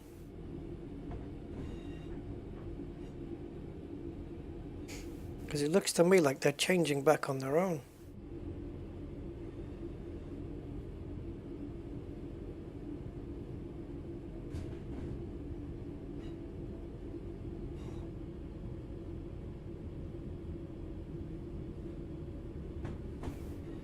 I mean, we are following the line, but I don't know how. Hello, Elliot. Oh, we've been playing it. It's a snooker game. We've been playing it, man. We're just doing the train sim at the moment. I didn't have to do a damn thing, did I?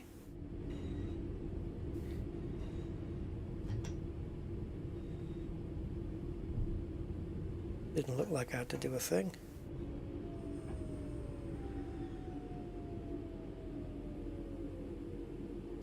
Turns out I'm a genius without even realizing.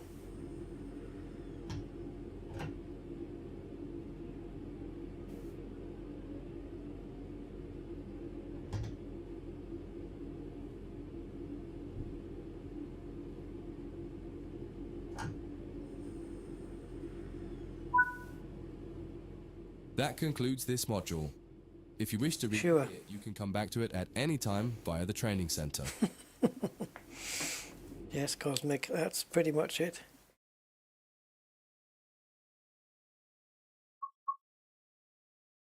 Diesel introduction.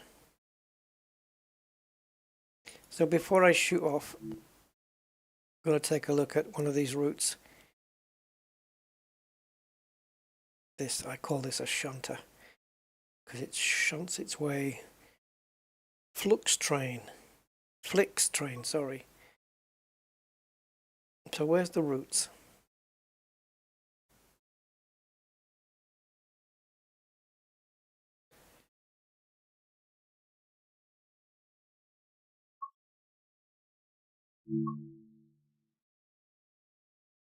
Yeah, so this is one of the old British rail trains, but there's also another one.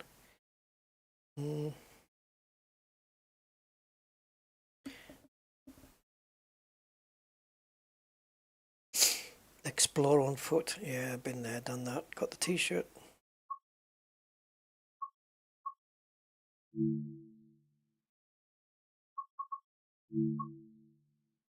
Choose a route. Yeah, these ones look. These. Particularly this one.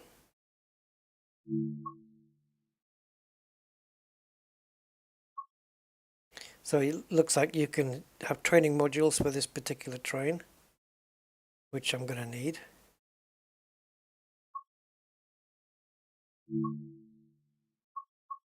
Free roam. Oh yeah, that's going to be handy. Free roaming on a train that I have no idea how to drive.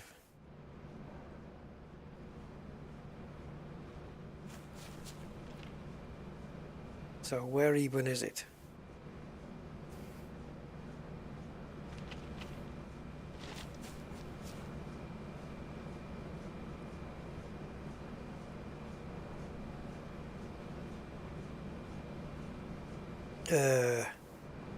Doesn't free roam mean... Is that the train?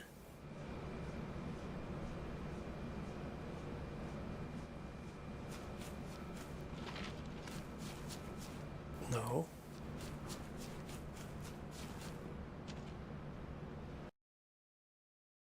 I don't know what I'm doing.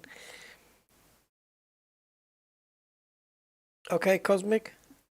Have a good evening. Welcome to Potash.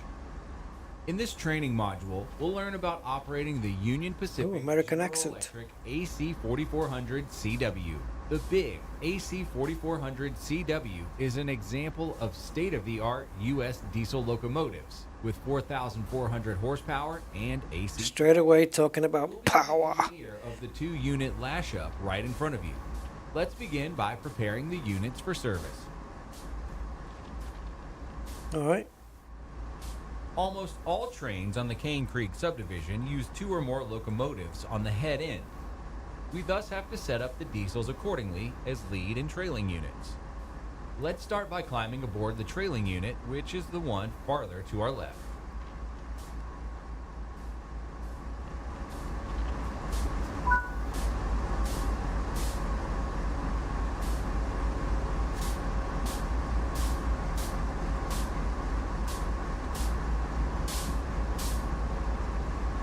Is it this way? I don't freaking know.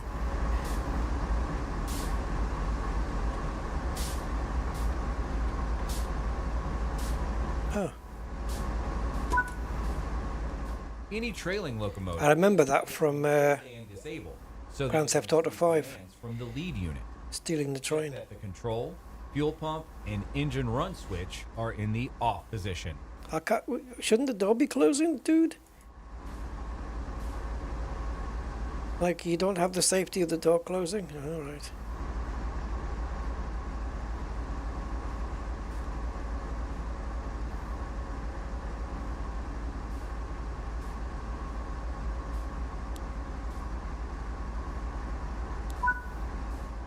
Trailing units must also have their brakes set to cut out and trail.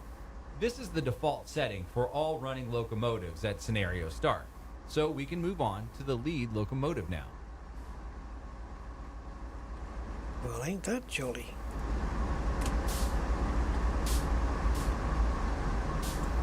No, we can't jump.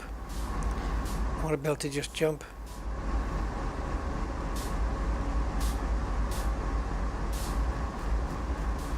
Ugh.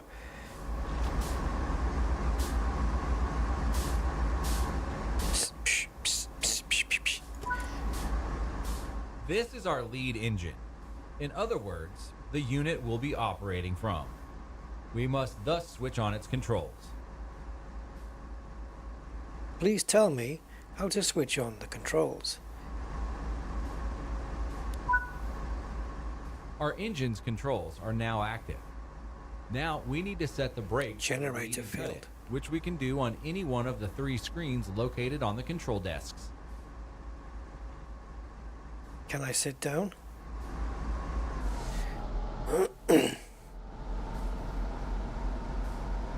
Set up the brake valves. Okay. I have no idea what the hell I'm doing.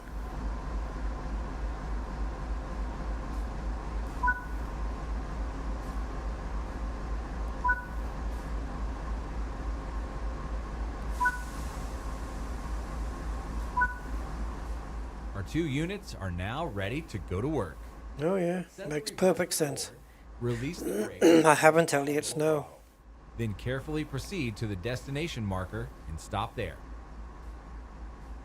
It still gets me that. Set the reverser to forward.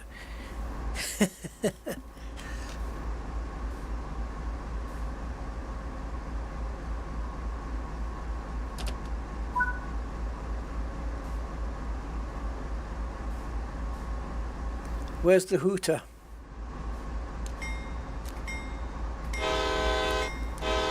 Ah yeah, baby, you know it makes sense.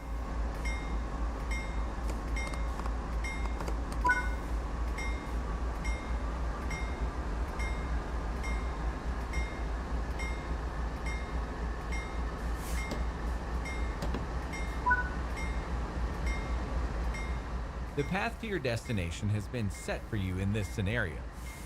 Please be aware that there are numerous manual switches on the Cane Creek subdivision, and the engine crew must always ensure the switches ahead are aligned properly for its movements. And we're away. With the door wide open.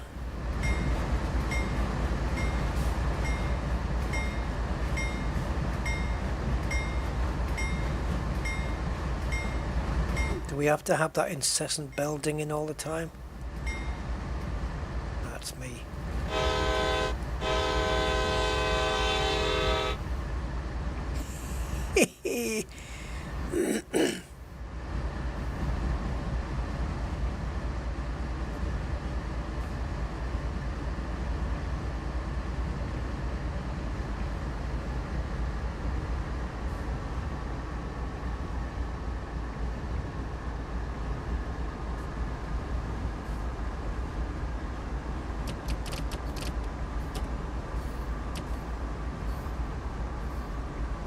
Actually, I think that stays there.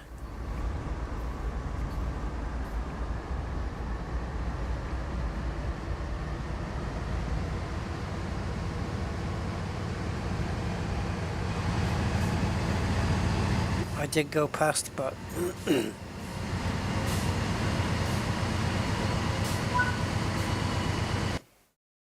just because we went past, we don't get as many points as usual.